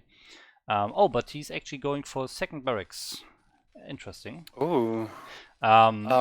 He built that at 400 minerals or so. So maybe this is a reaction to the scouting, but that was a bit late for the scouting reaction. I'm not sure. Yeah, I was gonna say the same thing. Like, I wonder if this was just a reaction because, like you said, he got it so much later. He's even building another supply depot here to help with maybe some SimCity, kind of put the Marines behind there. Did he maybe scout this and think it was like 9 pool or over pool? I guess. Like the timing was way too early to be something like 9 pool, or too late, sorry, to be like 9 pool. Yeah, maybe he just read the build wrong and he's thinking he's being more aggressive and he's like, okay, I just need to get a bunch of Marines up and hold off all the lings coming my way. But as we can see, like Deska only made 4 lings, so this wasn't a hard commit to anything aggressive. And he's already got his lair half done, whereas we just now have the command center being thrown down for Radley. Yeah, okay. So maybe just wants to put on some pressure against this expansion here for Deska. Maybe trying to force some more units out, some sunken maybe. But wow, Deska going for the Hydralisk then here. Interesting. Yeah, so this is probably going to be some kind of fast lurker play. Remains to be seen if he wants to maybe drop the lurkers in, or if he just wants to, try and bust the front or something with lurkers early on. Radley's going to have to catch wind of this. Like right now, he has no idea, right? He has no idea that the lair's done even. Like he could assume the lair's still building. No idea that if this is going to be Spire play or Hydralisk lurker play. Yeah, actually, looking now, we do have drops being upgraded for the Zerg, so I think he wants to do some kind of a drop here. Is it going to be lurker drops, hydra drops? I assume lurkers. Okay, yeah, lurker upgrade just started now, so we're going to see some kind of lurker drop going out of Deska, I think. Yeah, very, very aggressive, interesting strategy here. Meanwhile, Radley going for the academy. So will Radley maybe suspect something like that? Deska is blocking the ramp with 2 Zerglings the whole time. That could maybe tip you off already and make you think that, okay, maybe he's playing something weird here. But of course, he can't be sure if it's whether it's Mutalisk, for example, or Lurkers. So I think he has to defend against both for now. Yeah, I would really like to see the add-ons coming up so he can maybe get a scout off, because Deska's done such a good job of protecting his own base from being scouted by Radley. So Radley has no idea the timing of the lair. He has no idea if it's Muta or Lurker. And as we can see, like Lurker upgrade is almost done. The Hydras are going up towards the top of the map here so they can be morphed and dropped in. Radley I really would like to see those scanners. Okay, he's building one now so he can just at least scan and see what tech he's up against. We'll have to see where that first scan goes down. Scanner's almost done here. If he scans the main and sees the hydrogen, he's going to be like, okay, I know this is Lurker, and I'd like to see him throw down some bunkers. But he doesn't necessarily know it's going to be Lurker drops either. Yes, so the scan, is it coming? Oh, he already did scan. No, he did not. Okay, never mind. Okay, he scans the natural, so he does not see the tech in the main base. But he sees an egg here. So he sees the Lurkers morphing on the ramp. That's a little bit unfortunate here for Deska. But now Radley knows, so he has to prepare. But will he think about the possibility of drop play? That's the question here. So far, he's just making turrets and bunkers in the front, nothing in the main so far. Yeah, he's got one bunker there. He doesn't know that there's necessarily any lurkers out on the map, but maybe he's scouting for this now, or scouting to see if there's a third base. You can see that Firebat heading towards the most likely place for a third base of Deska. But the lurkers are done here. We got the slow Overlord getting very close to the base, so he's ready to load these up and drop them in. And there's nothing really here for Rally to defend this. Like even all his units are across the map, kind of containing the Zerg. So this could end up being very dangerous here. Drop has finished. So, yeah. Looks like he's actually going to send one of these lurkers maybe to the front. Oh, no, he's going to drop the mineral line with one lurker and drop the main with the other two. His Overlord here at the third base was a bit far away. Could have been closer. Now it needs a few more seconds until it actually arrives. But yeah, so far Radley, no scout information, also no buildings here at the edge of the base. So he will notice the latest moment possible. And now the lurkers are coming in. Where's the reaction by Radley? This is like, okay, nice. Quick reaction, but this is, very dangerous for him. He's actually going to burrow one of the lurkers at the mineral line, one at the barracks, so he can't kind of produce any more Marines. One lurker. Oh, he doesn't get that lurker off at the natural, and the Overlord goes down, so that's nice for Radley. He is going to protect his natural. Bit painful there for Deska, but he's still got these two lurkers in the main doing plenty of damage, and he's actually rushing up to Hive here. The Queen's Nest just finished, so looks like Overlord Speed is just finishing as well. So now he's going to start the Hive immediately after that. Yeah, but I don't know. So far, I don't think he got the damage done he was hoping for. Meanwhile, Deska breaking out of his natural. There were only a few Marines, I think. And yeah, Radley defends the lurkers without even losing a single CV maybe. So very quick reaction by Radley, and now he is fine. What can Deska do here? Oh, Radley's got one Marine here, and he scouts the lurkers coming up. So now he knows with speed he is going to be able to get these lurkers out, but Radley's going to be able to react. Okay, he's actually not even going to drop them. He's just going to turn around. Oh, he maybe just failed to drop them. Oh, no. Did he just fail to drop them? Can you not drop because of the BSL logo there or something? I don't know. He must have just misclicked or something. That's a bit unfortunate for him. Losing 3 lurkers now to Marines killing Overlord. So you got to say, like, this is looking a little bit better for Radley as time goes on here. Yeah, for sure. I mean, he lost a total of, I think, 5 lurkers without really doing any damage, except maybe make Radley lose some mining time. So far, I think, yeah, Radley is in a very good position. He is playing this very calmly, getting his vessels out very soon, and also getting his tank here. Yeah, but he is going to have to push these lurkers back pretty quickly because we do have a Defiler mount on the way now for Deska. So this is the kind of the plan. 2 hatch lurker into Defiler, which can be very strong. Like, if you can get a Defiler across the map and start swarming the natural base here of Radley, it's going to be very hard for him to push out or even clean it up and get out onto the map himself. So we do need to see him kind of push these lurkers back a little bit, at least give himself some space to kind of micro back against any of the Defilers coming up. How's that vessel? Looks like the vessel's just started now. He does have a tank which can push these back, but he would have to rely on scans at the moment, so he really wants to get that vessel out and push those lurkers back. I wonder if siege mode is done. I've actually not seen it. Maybe I missed it before the first tank was done. But yeah, where are the defilers? So consume is getting started. Of course, you need the energy for the Dark Swarm. And oh, there's the scan for Radley, so he knows about the Defiler mount. He knows that his time is basically limited, but I think his vessel is out very soon, and then he can just push out. Even using a scan here right before his vessel is out, so he wants to get out as fast as possible here. Yeah, the play for him is just, I need to buy myself as much room as possible. Like, he wants those Defilers to be casting their swarms as far away from his base as possible. It looks like he is going to be able to maybe pick off a couple of lurkers here, which is nice. He has pushed them back a little bit more. First Defiler is out on the map somewhere. Okay, there it is. Kind of in the middle here between the 2 ramps. And he's actually just going to go ahead and send it back. So Radley's done a nice job of pushing him away from the front of his base, and he should be fine now against any potential early swarms. Yeah, nice timing here. Consume just now finished, so it was not done when the Defiler was in the middle of the map. And yeah, now Redley is out already, of course. Another Overlord in the main here of Redley. One Lurker getting burrowed. Yeah, not the best position to get actual damage done.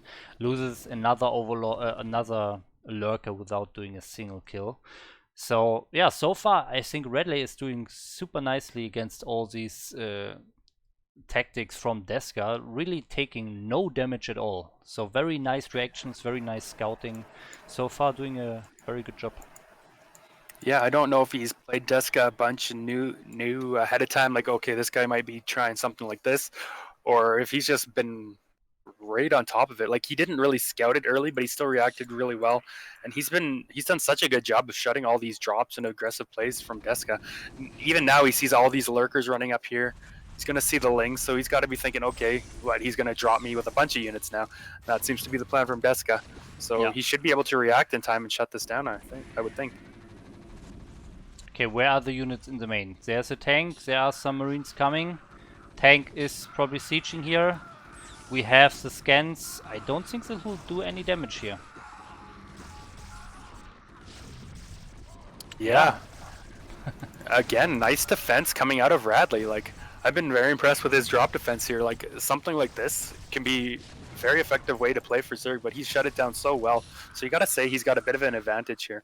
Like, it looks like Deska wants to keep up the pressure. He's got Sunken's defending at his third, but he's got more units streaming across here. He's got a Lurker, a couple Defilers. Now, if he can get on top of the natural here, that can still be dangerous for Radley. Looks like he's got Vultures and Mines ready to intercept this, though. Oh, the mines, yes. Okay, yeah, okay. Taking some lurkings out, some vultures. But I mean, there's only one lurker. Is that lurker the key? It's getting irradiated, and I don't think it can do any damage. Getting some damage on the bunker maybe, but that's it. Yeah, he does get the swarm up where he kind of wanted it, but unfortunately for him, he's only got one lurker there, and he did get it irradiated. He does get a couple more burrowed under this swarm, but they did get quite a bit of damage. So once that swarm dissipates, he should be able to clean that up. Yeah, this is looking not too bad here for Radley. I mean, he's defended everything Deska's been throwing at him pretty well so far. Yeah, so there is almost energy for another Dark Swarm here. 3 more. Or even eating the other Defiler to keep this soft contain up a little while longer. But what is his plan? So what is he doing? He's getting... Wait, am I seeing this correctly? What? He's getting another hive in the natural. Okay, yeah. It's interesting. Okay, he canceled it. Okay, but even the lair is super weird. Like, it shouldn't have even been for upgrades because he had 2 Overlord upgrades already, right? Yes. So he wouldn't even need it to get like faster upgrades or anything. So it's kind of weird. But we have a group of Lings coming in here now, getting on top of these tanks, getting on top of some Marines. He does clean up the tanks, cleans up the Marine medic there, but does lose most of his force in the process. Looks like, meanwhile, Radley's actually taking a third base at a potential fourth base location. Maybe trying to throw Zerg off a little bit.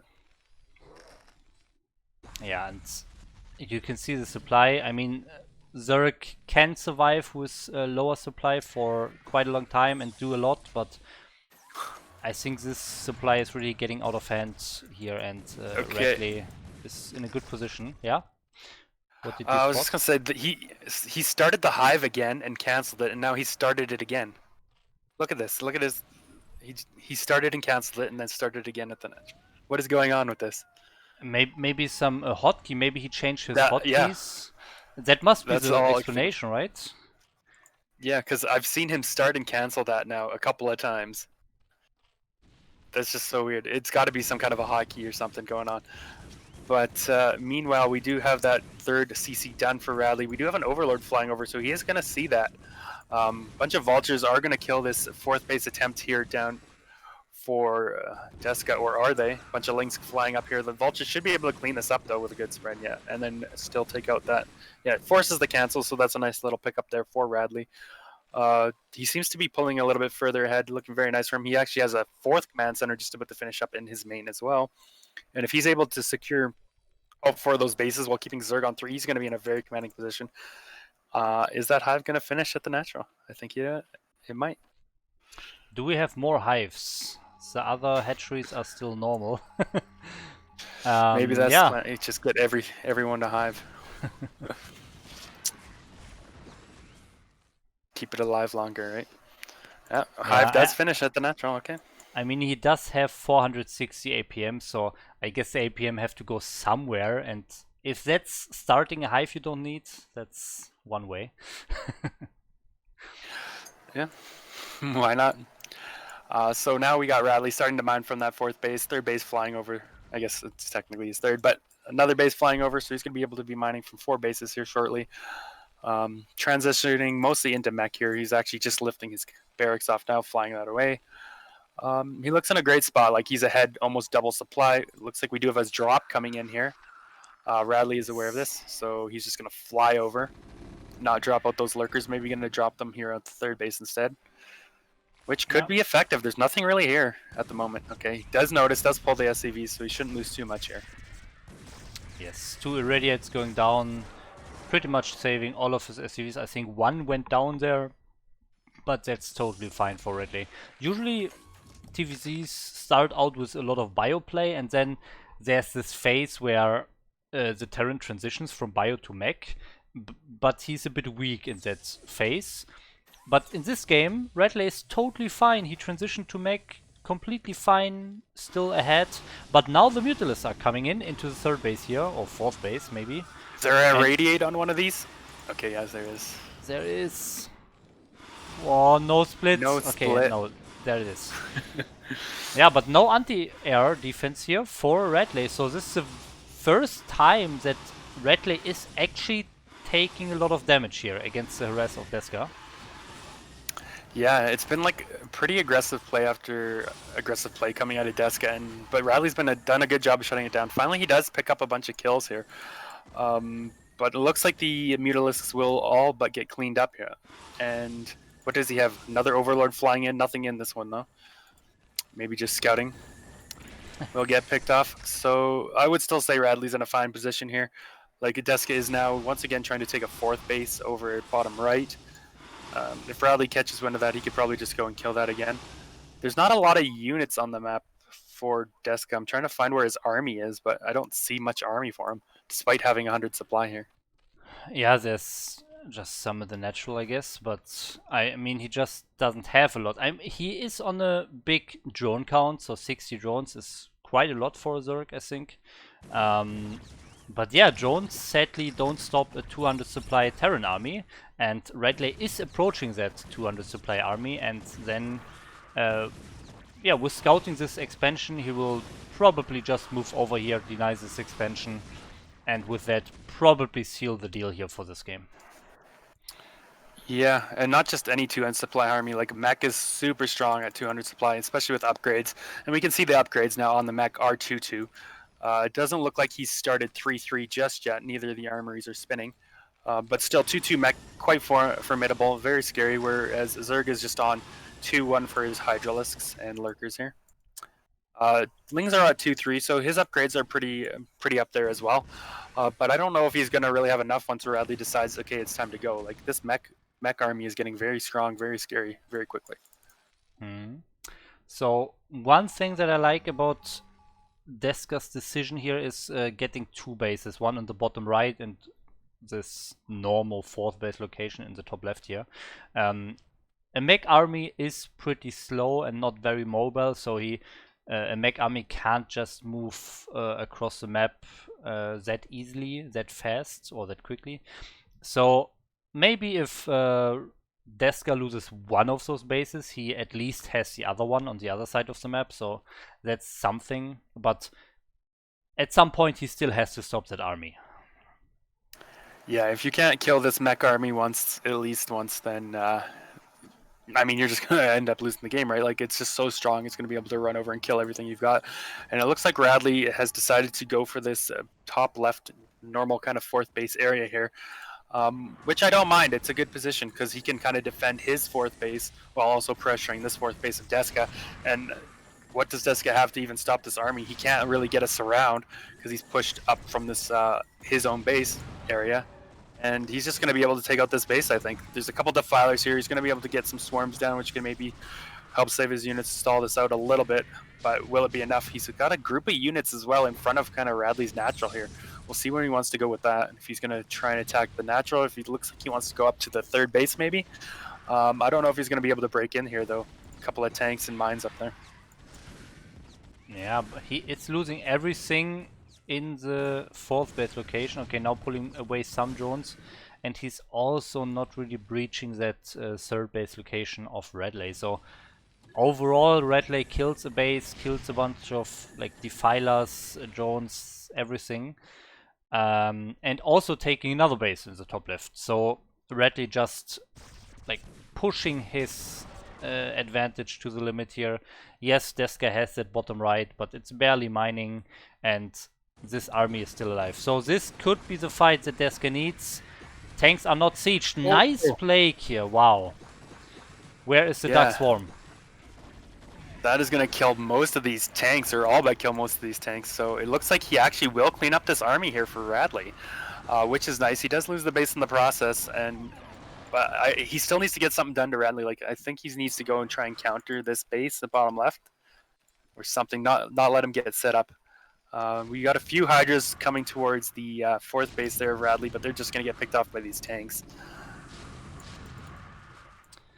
Yes, yeah, but that was a nice fight. I mean, he did kill the army once. I still think he needs a few more things going his way before he can look at winning this game.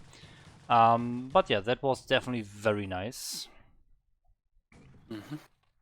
Does force the lift to a top left, so a small little victory for him there. It looks like we do have some tanks pushing up the ramp, but oh, no scan, no siege. He's just gonna lose a few of these tanks for free. Okay, the scan does come down now. He does siege up, but we do have a group of lings streaming in here and a couple of mutas, so should be able to clean this up pretty quickly. Not a bad trade there for Deska. He lost one lurker for like 6-7 tanks, so I mean, if he can keep doing little trades like this that are well in his favor, he can definitely fight back in this game. He will eventually need to set up a couple more bases, but one thing about mech being so slow moving, and it's also expensive, right? So it's harder to replace. It's slower to build than something like Bio. So Radley definitely needs extra bases at some point to continue to fund a strong mech army. Yes, and now we have another attack. Pretty nice flank here by Deska. I'm not sure if this is going too well for Radley here. Yeah. He's losing tanks every time. Like, every time he's losing those expensive units. And sure, he's in a good advantage. He has a bank, he has the supply, he has the bases, he has everything right now.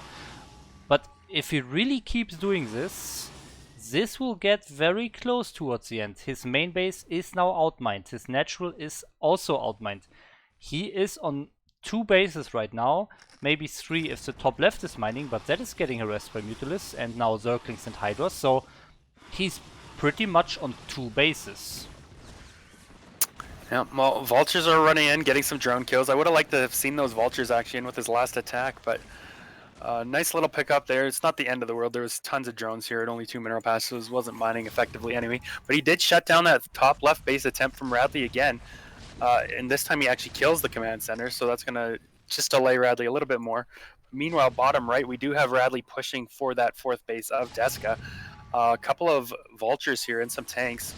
I don't see any army really nearby, so is Deska going to be able to save this? It looks like they're just kind of trading some blows here.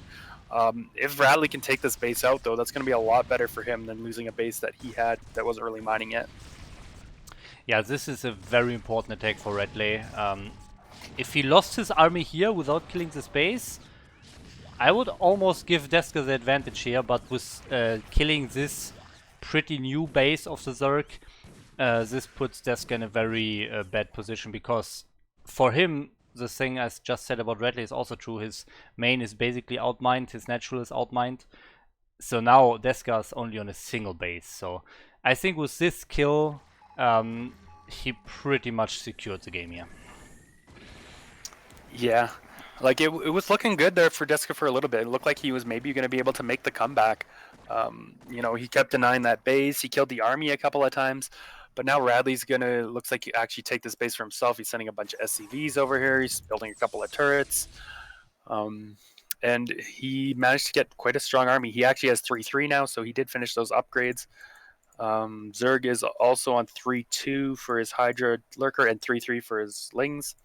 So pretty much full upgrades here for both players.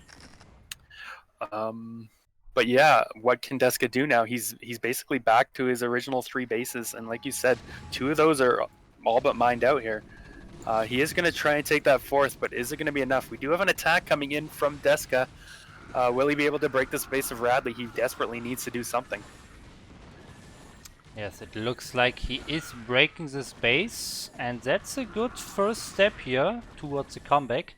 But the army of Redley is just so strong. So Deska not only needs to kill his base, he also needs to not lose his army. And this army is not the Defiler Ultra Ling army we saw earlier. This is almost pure Hydra against mass tanks. This is not a good army for Deska. Yeah, it feels like the last ditch effort. Oh, and he doesn't even get the command center, actually. Radley manages to save it with repairing SCVs, and now this looks really bad for Deska. He really needed to kill that and save his army, to be honest. But yeah, look at this. You can tell even by the supply, like Radley's maxed. Deska is down at 63, and he's even supply blocked at 63. So you got to feel like this is the end here of Deska. What can he do to stop this mech army? What can he do to stop Bradley from taking these extra bases?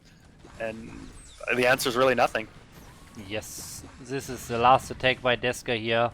Dark Swarm doesn't help you against, I don't know, 12 tanks. And he's losing his last units here. Trying a very last attack here with 5 units in the bottom right, but yeah, has to retreat. And now he's on 8 army supply. Okay, 12 army supply now. And his last base is pretty much outmined, so yeah, okay, there he leaves the game. Yeah, nice game by Redley. Strong defense in the beginning, strong reactions to all the harass, even not scouting what Deska was doing. He reacted super quickly and was able to defend everything. Maybe getting a little bit careless with losing a lot of tanks in the mid game there, but in the end his advantage was just very big. Yeah, well played. Very nice game for the first game of the group here. It's got me excited for some more. Very high APM at the end of the game. Look at this. 483 for Deska at the end of the game. 300 for Radley. That's crazy. Yeah. Imagine playing a 30-minute game at almost 500 APM. Yeah. Okay, so next match will be Zoom versus TTF in another ZVT here. Game is getting loaded. Game 2 of Group D. Alright, this will be another TVZ. Yes. Should also be on Eclipse. That is correct. Game is loaded up here. And we are starting right away. TTF versus Zoom on Eclipse. Let's go. Okay, in the this is the correct scene. In the top right, we have our Russian Terran. It is TTF. All right, and in the bottom left, we have our red Polish Zerg, ZZZ, or ZZZ, or also known as Zoom. All right, so definitely seen both these players in previous seasons. Both pretty strong. I'm looking forward to a pretty good game here. don't know, don't really remember the style necessarily that they want to play. Each one may want to play, but I guess we'll find out when we get into it. I imagine it's going to look fairly different than what we saw last game. I think Zoom is maybe a little bit more of a macro player than what we saw Deska with his super aggressive early strategies there. Yes, I think that's true. I mean, I did play Zoom quite a bit.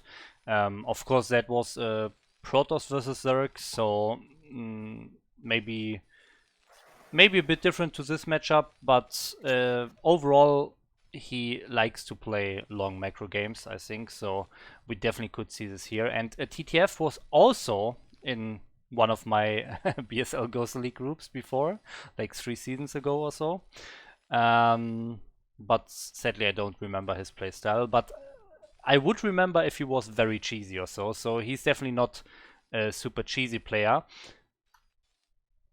But yeah, but in saying that, okay, yeah, in saying that, we do have an 8 racks coming out from TTF here. So this isn't necessarily all in or anything. He's looking to put on some early pressure.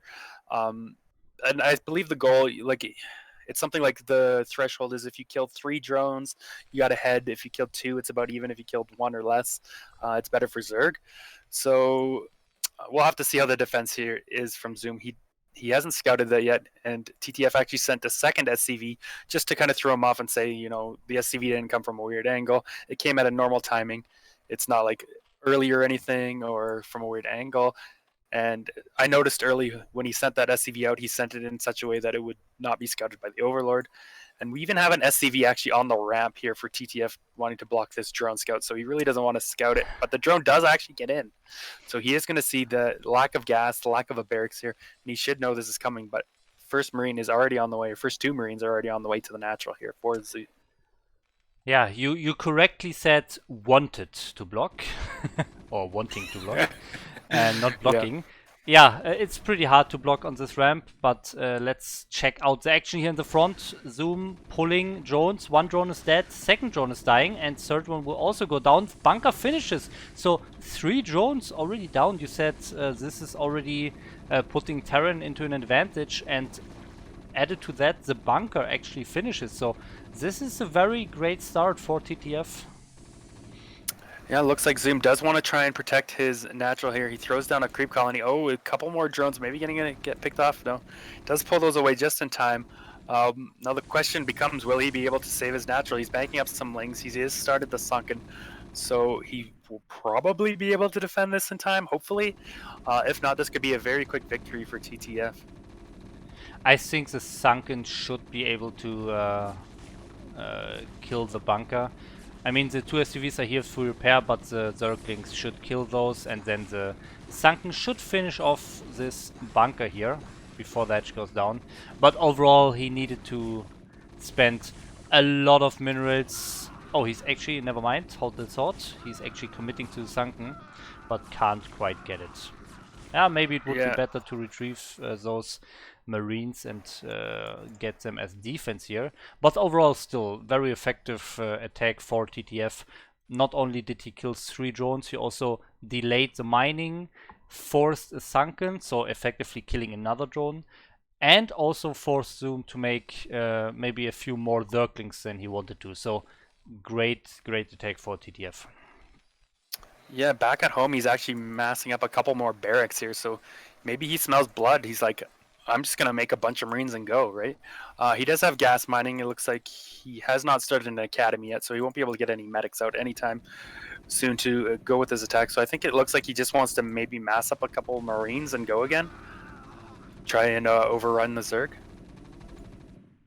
Yeah, that looks like that's the case. Maybe Zoom or a Zerg in this situation in general maybe thinks that I took some economic damage, I need to get back into this game, I need to replenish my drone count, and maybe tries to play a little bit greedy to get back into the game. And I guess TTF's strategy is designed to punish exactly that. So he's going for another attack here. But I think the Zerglings of Zoom scouted the Marine count, so I don't know, he should be fine. Is he making Zerglings? So far he's supply blocked. Ah, okay. Very unfortunate. Yeah, will he be though? Like, this Sunken, we already know, is taking a lot of damage. Another Marine just kind of behind the minerals here. Maybe you're going to pick off a drone, not quite. But yeah, without any Zerglings and only one Sunken here, this could still catch him off guard. Like, he could definitely pick off that Sunken with the group of Marines he's got coming in.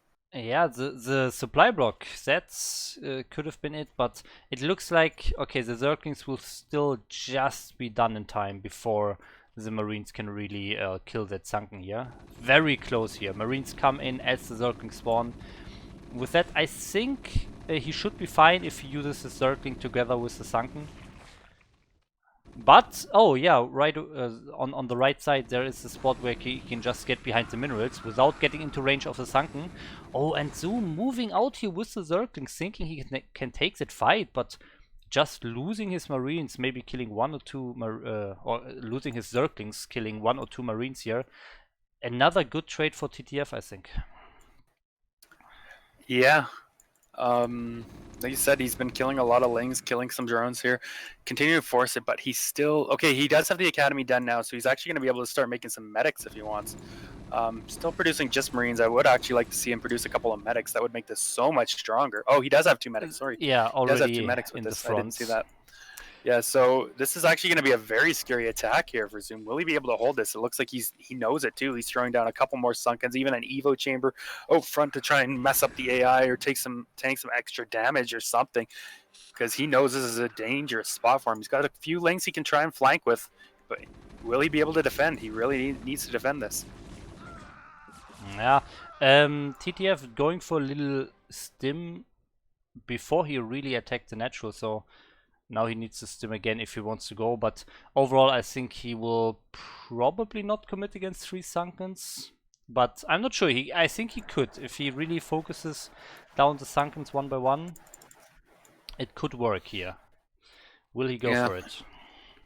I think he knows there's a couple Lings out on the map too, so he might be a little bit afraid of getting trapped in there with all the Lings, not necessarily knowing how much. Now, all this being said, TTF has definitely committed a lot to this. Like, he still doesn't have a natural base, right? And now he's even adding a factory, so he's playing a really heavy 1-base style. So if Zoom can actually like hold on, defend for a while, all of a sudden he's going to be in a great position. But hold that thought, he is going to move in. There are Mutalisks here. Lings are coming in for the flank. He does kill those 2 Sunkens. Will this be enough? Yeah, it looks like it will be enough. It's super close here. Okay, he gets behind the minerals here, but the Mutalisks are... Oh, they are very low, 2 of them at least. Can he kill them? Okay, no. Oh my god, 3 Mutalisks on the brink of dying here. That was very close here. That could have definitely gone differently if some of those other mutas died earlier. Yeah. Sorry, go ahead. Yeah, and now I think there's there's another attack coming for TTF, but with the Mutalisks out, if Zoom really micros well here, I think over time he can whittle down the Marine count of TTF, and with TTF not even having a natural yet, I think Zoom could be in a good position here. Yeah, he catches a medic there out on the map as well. He should know about that Rax over there if he wants to kill it at some point, but he's still got to deal with this Bioforce. But that said, the longer this goes on, the more mutas he gets, the easier it's going to be for him to kind of defend this, hold this off, this little 3 Rax push. Yeah. I mean, this has still been a very low economy game. Like you said, TTF's still on 1 base, the Zerg's still on 2 bases, and we're 10 units into the game. Of course, I say that he throws down his 3rd hatchery now. Maybe feeling a little bit more comfortable, but the timer's kind of on TTF a little bit here now. If he can't like do some serious damage to Zoom, he's just going to find himself in such a position that Zoom is going to be able to get a lead in this game and potentially run away with it. Yeah, and wow, forcing some stims. If we click at the medics here, we have 0 energy on one medic, 30 on the other medic, and all the Marines are stimmed. They are all damaged, and those medics are not enough to heal them all. You can see the energy is out. Okay, there's one more coming, but overall I think these Marines are dying here against the Mutalisks. Yeah, that looked really dicey for Zoom early on. I gotta say, like I didn't know if he was gonna be able to defend and hold on, but now this position's looking better and better for him. Like I like his position. I would almost favor him here now. Like TTF still doesn't have the natural. He does have an SCV there ready to take it. So it looks like he's gonna do that soon. He's actually started his science facility here on one base, even adding in another barracks. But Zoom is going to start having control now. He's going to have map control. He's going to be able to get out on the map and start harassing TTF. Yeah, I think this game is close to being over. With that last Marine Force dying, that's pretty much all TTF has. You know, he has no economy behind this, and now he also doesn't have the army. So if you have no economy and no army anymore, you basically have nothing left. So Zoom can completely wreck this base now with that Mutalist count, and yeah, that should seal the deal. But there is a little squad of Marines coming into the natural, forcing back the Mutalist here. Yeah, I mean, he knows he's got to get something done. Slow the Zerg down a little bit. Didn't get too much killed here, and he is going to lose that force, which again is just going to help Zoom get a little bit further ahead here. He is finally going to go and kill that barracks, I think. Yeah, I'm not sure if he actually knew about this, but now he definitely does know, and he's killing it. Yeah, so with that, even the production is a little bit weakened, but I mean, he has 4 barracks in his main, and he's on 1 base anyways. But yeah, I guess we'll see one last attempt of an attack for TTF, and I will assume that Zoom will crush that and win the game. But let's see, maybe TTF can get a nice Irradiate in or so. Yeah, we do have the energy for Irradiate just now, so he will be able to get one off once that finishes. It's just about to finish up. He does pick off a couple of Mutalists there nice and early and quickly, so that's a nice little pickup for him.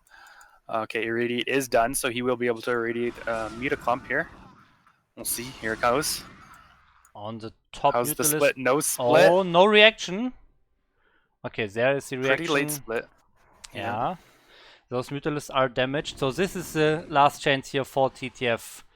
I mean, yeah, there is that SCV in the natural, but will he actually take it and get into a macro game? I don't think so. Well, we'll see. I mean, his main is getting kind of low. He's going to have to take it if he wants to stay in the base or in the game too much longer. But what is here to defend? There are 2 lurkers. Okay, Mutalisks are flying in here as well. No irradiates at the moment, so he can't even irradiate the lurkers. He's going to have to stim up and go in if he wants to attack. Looks like he thinks better of it, and maybe he's just going to kind of contain the Zerg a little bit and potentially maybe take his natural, you know, the good old 13-minute natural timing. Okay, tries to go for the 3rd base, but with this... Okay, there's an additional clump of Marines, but I think with the Sunken on the high ground and the Mutalist defending on the ramp, there's no way this can work, and yeah, the Marines, they are dying. Yeah. Hey, we got a natural base, the 14-minute natural timing for Terran, you know. Oh, the vessel. The vessel is getting focused. There's 75 energy. Ah, okay, it's dead. Oh man, what does TTF has left? I mean, does he really want to load 8 units into this dropship now and fly away? I don't think so. Yeah, I wonder where his plan to drop is. Like, he could probably take out the 3rd, or at least do damage to the 3rd or the main, right? Well, okay, speaking of the main, we actually have a Greater Spire just finishing up here for Zoom now, so Guardians coming up. They may even be finished before we get any mining from the natural, but, you know, he morphs them right away. All right, Guardians are being morphed now. Yeah, that moment if you have Guardians at 15 minutes going into the middle line of the natural and you see nothing mining there. Yeah. Oh, he doesn't even have a natural base yet. Like, Zoom actually doesn't know that there's still no natural, I guess. Like, he hasn't scouted that, right? Like, he doesn't actually know. Yeah. Natural is just going to finish up, though, at the same time as the Guardians finish, so... this may be, like, perfectly timed. They're going to fly in just as the SCV start to transfer over there. Nope. No SCVs mining. He gets here and he's like, oh. If he clicks on any of these minerals, he'll be like, oh. Literally nothing has been mined from... And now he's just killing the rest of the army of TTF. But we do have a drop in the main base now of Zerg as well. We got 6 Marines and 2 medics here killing a bunch of drones. Does he have anything to help defend this? Okay, he's pulling some lurkers back. That's nice, but what is he going to lose before this? Not a lot, it looks like. I mean, he lost some drones, but overall good defense, I would say. But the Guardians are all cleared by the Marines. So he was a bit careless during this drop maybe and flew the Guardians a bit too far over the cliff, over the high ground, and now TTF got them killed. Yeah, so wow, this game still goes on. It's quite a game. We have the Defiler and the Consume, or the Consume is done already, I think. The Plague is getting researched now. Yeah. If you can get across the map with that Defiler, it's going to be very hard for TTF. Like, a lot of times it's like, okay, you have an early Defiler or something, or you attack my natural, I can just lift off and stay on one base and mine and produce Marines for a while still on one base. But in this case, that's not going to be the case because he's already mined out of his main base, or just about to mine out of his main base here. So if Zerg does get on top of that natural, that's it. Like, TTF is not going to have any more income. So he's going to have to be very careful here. He's got a small group. Oh, does lose that vessel, unfortunately.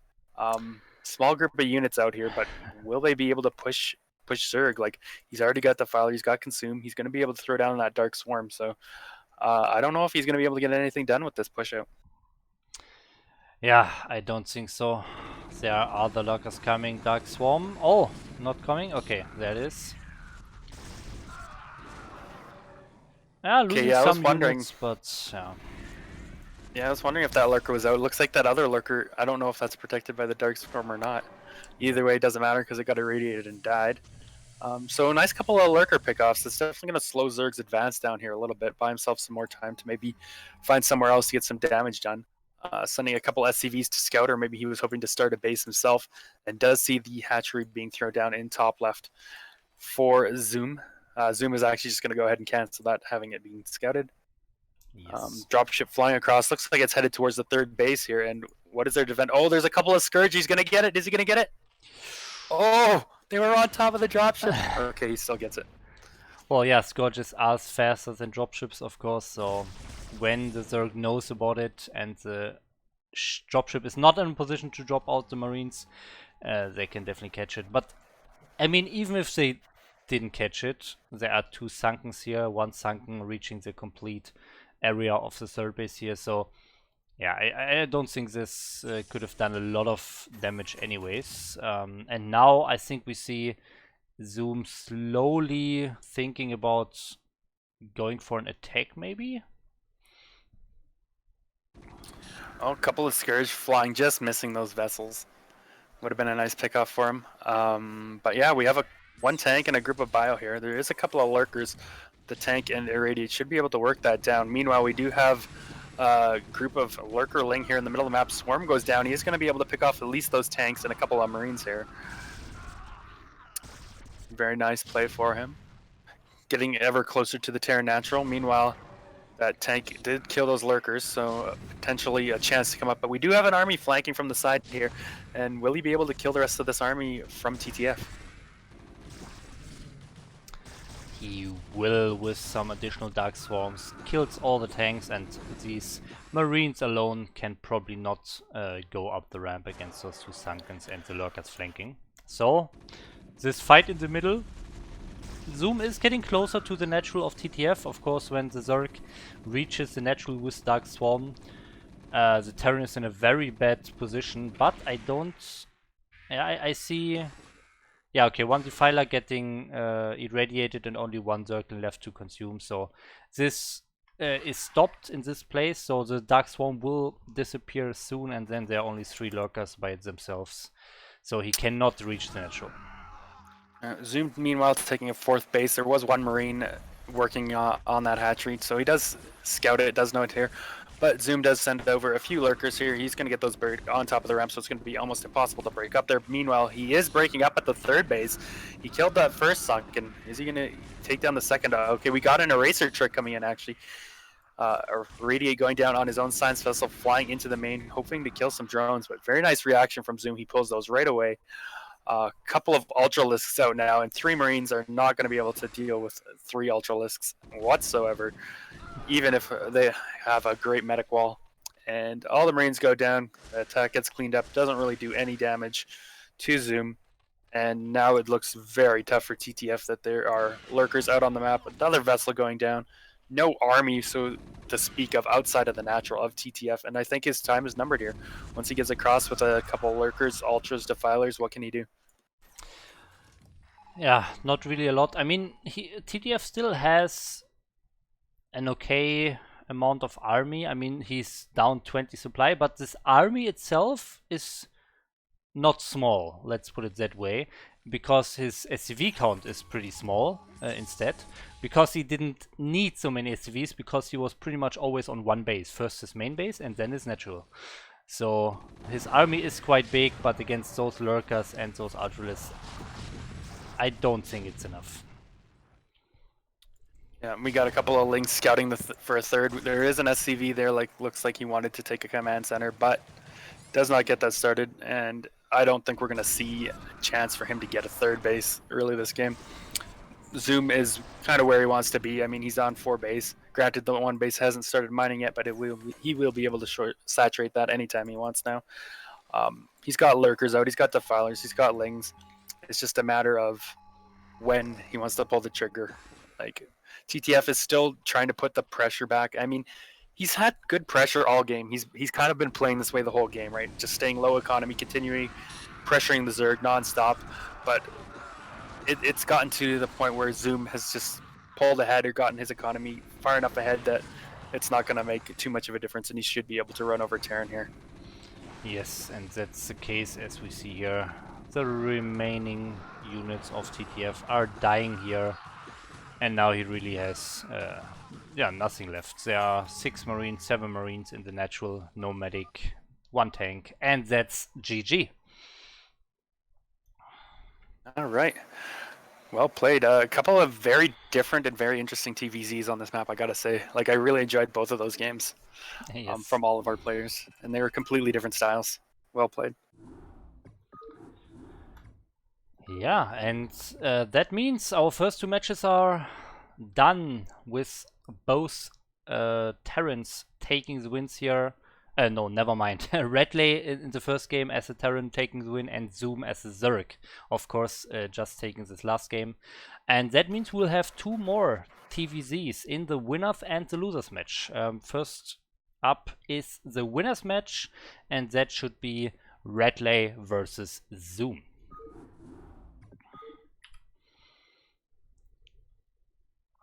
Got a comment in the chat about you having a BSL 10 still on your stream. I think we mentioned earlier.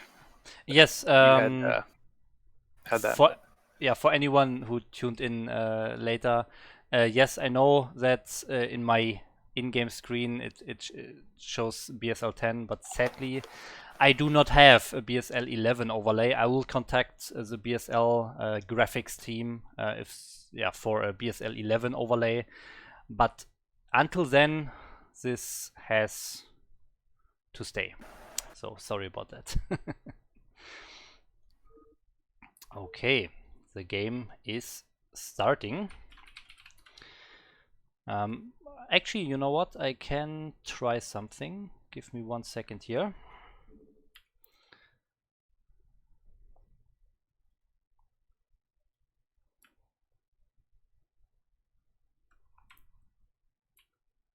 Okay, no, sadly I cannot. Yeah, I sadly I cannot change it for now. So yeah, BSL 10 has to stay until next stream. But now the game is loaded. We have Zoom versus Redley here, and we are going into it. So, winners match. The map is Sylphid, and in the 12 o'clock position on Sylphid, we have our Zerg player just winning the last game against CTF. It is Zoom. All right. And on the left side of the map, we have our pale green Terran winning his match in a TVZ as well. We have Ash Radley. Yes. So yeah, we had different styles. I would almost expect to see a bit of a longer game here, just because we had a macro game from both of these players, and they seem to play a little bit macro style. We know Zoom likes his macro games, and Radley had a long game going into what I forget how he opened. He opened interesting and then went into mech. Oh yeah, Deska did like a lot of aggressive things, and Radley was able to kind of thwart those off, defend them, and then get into a macro game where he was able to eventually overrun Deska. Whereas the other game, Zoom got a lot of aggressive things done to him from the Terran player. You know, TTF did the 8 racks. Then he just kept pressuring on one base, eventually off his second base, and Zoom kind of just held everything off until he was able to macro up. So it feels like this is like the game of macro players, and so we could see like a longer game maybe, and then the loser bracket might be, you know, a game of aggressive strategies or cheesier things. Yeah. So interesting to see how these players are going to match up. Yes, for sure. And they are both Polish players, so that could mean that they have played their fair share of games against each other beforehand, and maybe they kind of know how the other players playing. I'm not sure if these two players play a lot against each other, but the chance is a bit higher than usual, I guess. That being said, Zoom scouts the Terran space here first with the first Overlord, but also Radley scouting Zoom first with his SCV here. Yeah, gonna see that hatchery being placed down. See it's 12 hatch, be perfectly comfortable. Be like, okay, standard stuff. He's gonna see the timing of the pool. He's gonna see the timing of the gas and be like, okay, this looks like we're up against a 2 hatchery build here, having that gas taken pretty early. So he should feel fairly comfortable for now. He's gonna need to figure out what kind of tech Zoom wants to go for. But for now, looks like he wants to take his own expansion, as we have the SCV sitting out there and 400 minerals being banked up, and there it is. So standard opening here from both players. Yeah, but not a single marine build. Usually I mostly see Terrans getting at least one marine before the scouting SCV arrives at the Zerg base, but yeah, Radley just not getting a single one, and also of course lucky with the scout, so that meant he doesn't need to get this marine because he gets the scout information of the Zerg base, so his expansion is a little bit earlier, and he also scouts the lair here, so that is like a little advantage here for Radley already, but Zoom looks like he doesn't care if this is being scouted. Yeah, going back to what you said, he probably, maybe he knows, like you were saying, they play together a lot. Maybe he knows Zoom is more of a macro-based player, and he's most likely to go 12 hatch, so he probably wasn't afraid of any lings. He's like, I'm just going to take that little shortcut, get my command center out that much more quickly, and try and get in a little bit of an advantage that way. Meanwhile, we do have the lings trying to catch this SCV and kill it off before he can see what kind of tech is going to come out of this layer, if it's going to be Spire or if it's going to be Hydroden and Lurkers. The fact that we haven't seen a Hydroden thrown down now leads me to believe that this is probably just going to be 2-hatch Spire, which is the most standard or most meta play we see in ZVT today. Yes. Yeah, little thank you to Vir here, donating a few bits and hoping for Zoom to win. Okay, so yeah, guys, now that I see that, put your predictions in the chat. Put your thoughts about these games in the chat. We do read the chat from time to time, and we'll comment on a few of the things. But now we have a little Zergling attack here, killing a single SCV and running out without losing a single Zergling. So nice job by Zoom here. Yeah, nice little pick off. Always nice if you can get something for free, you know, pick off an SCV here, pick off a Marine there, something without losing anything. Yeah, so meanwhile, back on Zerg side, we do have the Spire about half finished, third base being started now. Ling's trying to poke in again a little bit, but this time Radley's on top of it, not going to lose another SCV and do some more damage on those Lings. He's just going to have to be a little bit careful, doesn't want to lose those Lings for free if he can help it. Meanwhile, we do have first Medic and a Firebat actually produced, so Radley's going to look to maybe pressure out here, and if nothing else, he wants to try and force a couple of Sunkens on Zoom's side of the map just to kind of slow him down and his economy down a little bit. Nice little pick off there too of a Marine. Is he going to get the medic? Oh. Okay, so doesn't get it, but this is already weakened, so if the Mutalisks are out, he can definitely pick that out off very quickly. Getting another Marine. Wow, very nice circling micro here.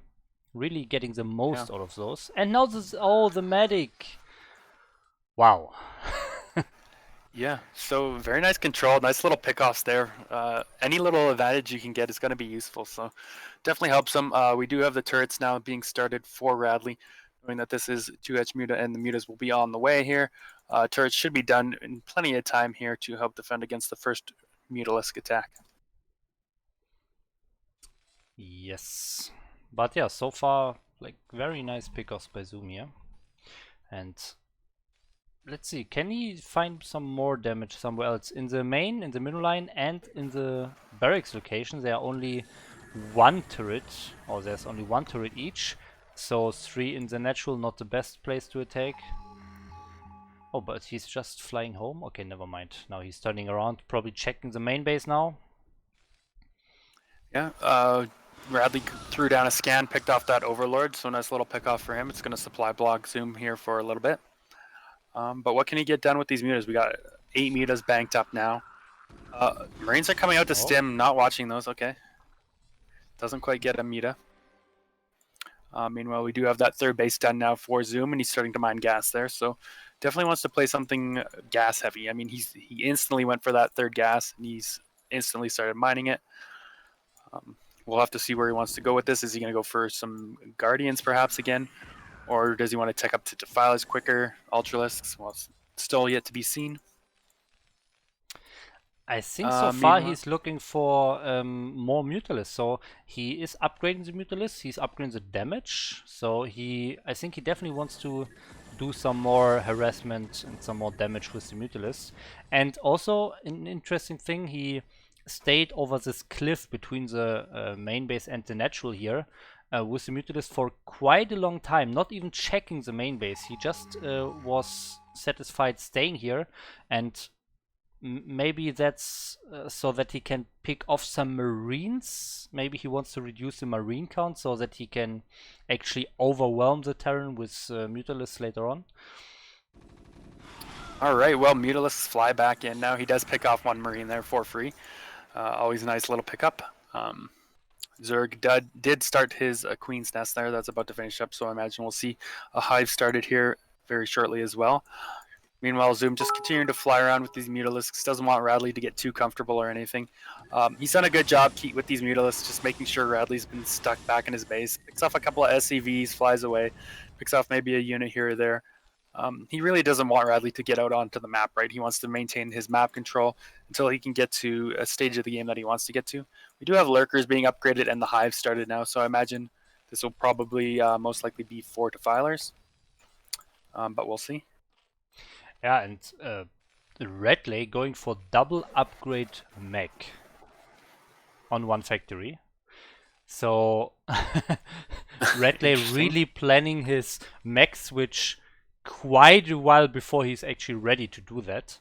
But I guess we will see some more factories coming up soon, and probably a mech switch very soon.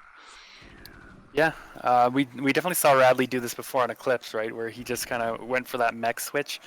So like you pointed out, the double upgrades definitely points towards him wanting to go for mech. We do see a couple of vultures out now, so he's going to be able to start laying some mines. Pushing out onto the map a little bit with his bio here, just trying to keep the mutas a little bit away. Does pick one off, which is always nice. Gets another one too for his trouble. Meanwhile, we do have the hive just about to finish up as well for Zoom. So if he is going for those defiler tech, he's going to be able to start it. Nice scan coming down from Bradley, seeing the hive being built. I don't think he's going to quite see it finished though. Just finishes. Yeah, if he was watching to the end of his scan, he will have seen it just finish. I think you can, even if he looks now, he can see the hive finishing. So with a lot of weird brown goo over it. But yeah, sees it, and now he knows what's up. But I mean, what's the plan here? will he just go for third base, or will he go for a big push very soon? So far, he doesn't really have the factory count, in my opinion. Okay, now he's adding a third one. So I'm really not sure if he wants to go for an attack or for a late game here. Yeah, it seems like he's content to just sit back, right, until he can mass up his factory units. Like you said, he's adding a couple more factories in now. Oh, nice irradiate going down. Oh, the mutas are not being split. Oh my goodness, this is so much damage.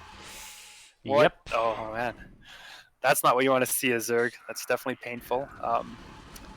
Bradley's going to feel very good about that. He's actually going to be able to maybe push out onto the map a little bit more now if he wanted to. Could be a little bit dangerous. We do see that Zoom has a group of lurkers here, maybe waiting for a push out from Bradley so he can kind of backstab with them or something. I don't know what the plan is there, but we'll have to see. Yeah, where are the defilers? So defiler mount. Okay, going for greater spire again, but also defiler mount at the same time. Defiler mount finishes. So yeah, consume takes a little while longer until the defiler is really ready with energy. So those lurkers and links are coming now without Dark Swarm. Oh, gets them in behind the army here of Radley. Does pick off a few Marines. He's got to be careful though. There's a lot of mines in the area. He did tank a few of those with those lings. And yeah, you mentioned the Greater Spire as well. Like we saw him do that last game too. Now losing those mutas there to that irradiate for free is kind of going to hurt that attack. He's only going to be able to morph 3 of them. It's a bit unfortunate. He definitely would have liked to have a few more. I mean, he's still going to be able to put on the pressure, sure. But we'll see. Okay, a few lurkers here. He's just slowly inching them back. Doesn't want to lose them all to mines or this tank. Alright. Okay, and there we go with the Guardian morph here. But yes, I mean, 2 Guardians, will they really do a lot of damage? Well, so far there's nothing that can actually reach the Guardians, so there are no ranged Goliaths. There is, I mean, the vessels for sure, but do they have energy? No, they just spent all the energy. So there's really nothing stopping those 2 Guardians here for now. Yeah, so despite there only being 2 Guardians, it's still going to be a pain for Radley to have to deal with this. Another vessel's coming up, but that doesn't have the energy either. And we do have lings clearing through these mines here.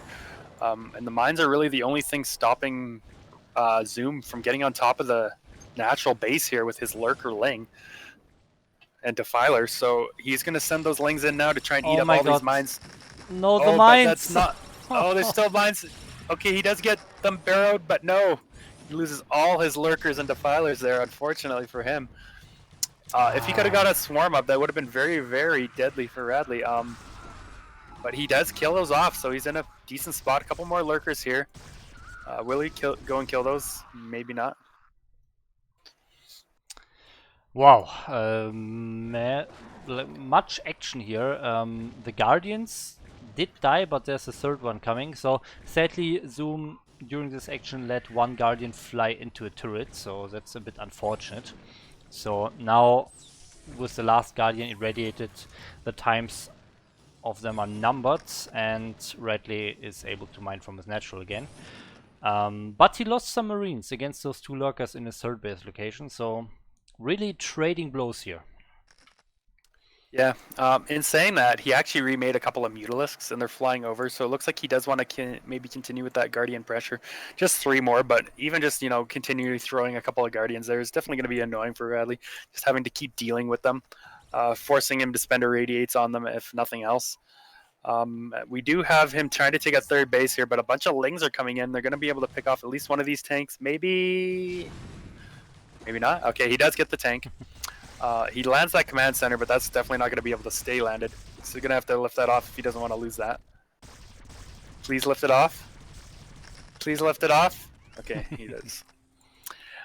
Meanwhile, what do we have for Zoom? He has taken a 4th base, and even he's taking a 5th base that's actually really close to Radley. What do you think about that 5th base location?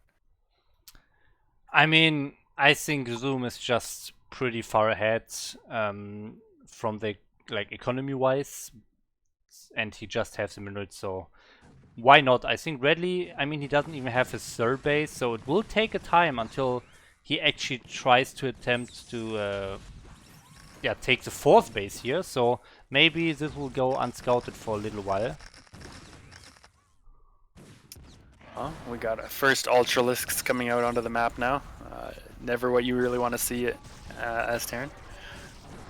But it's not fully upgraded yet, so it still can deal with that, especially when you got mines out. He is going to get that 3rd base land and be able to mine from it, but we got those 3 Guardians now poking in at the natural base. 2 of them get irradiated, and the 3rd one goes down to a turret once again. So these Guardians aren't going to get maybe as much done as Radley or as Zoom was hoping for. Meanwhile, we do have the attack still going down kind of here at the 3rd base. Looks like Radley is going to be able to push away Zoom for now, but for how much longer is he going to be able to hold this position? Looks like not too much longer, but there are more units coming, and yeah, overall, oh my god, this mine. This this army of Raleigh is not really going out on the map, and as long as that's the case, Zoom can just take all the bases he wants and just grow and grow and grow, and Radley seems like he cannot stop that. Yeah, and that's the Zerg way. I mean, normally you would say you want to see Terran ahead in supply, but Zoom has been ahead in supply for a long time this game. Definitely points in his favor. What are the upgrades at? I mean, we do have 2-2 mech, which is quite strong, but we do have some Lings and Ultras coming in here to fight a group of Vultures just being microed around. What are the upgrades for Zerg? We're at 2-1, so maybe a little bit lack on the upgrades here this game, but I don't think it's going to make too much of a difference since he's got such a good supply lead. And we have Radley just about to mine out of his natural. He's not even mining, or sorry, his main. He's not even mining from his natural, with another couple of Guardians being forced in there. Oh yeah, another 5 kills on that Guardian. The last 2 Guardians also got 5 kills each. So overall, the economy of Radley is not where it was in his first game, where he did his mech transition and he was able to really produce mech units out of like 8 factories or so. In this case, he's really struggling to actually build an army that is big enough to kill a Zerg army. So he's just losing units over and over against these little attacks by Zoom. Yeah, and that's fine. Zoom is happy to do this. Like, he's happy to take these little fights and little trades, because the power of Terran is having such a big army, right? Like, the bigger the Terran army gets, the bigger it grows exponentially. Like, you know, something like 2 tanks is more than twice as good as 1 tank kind of thing.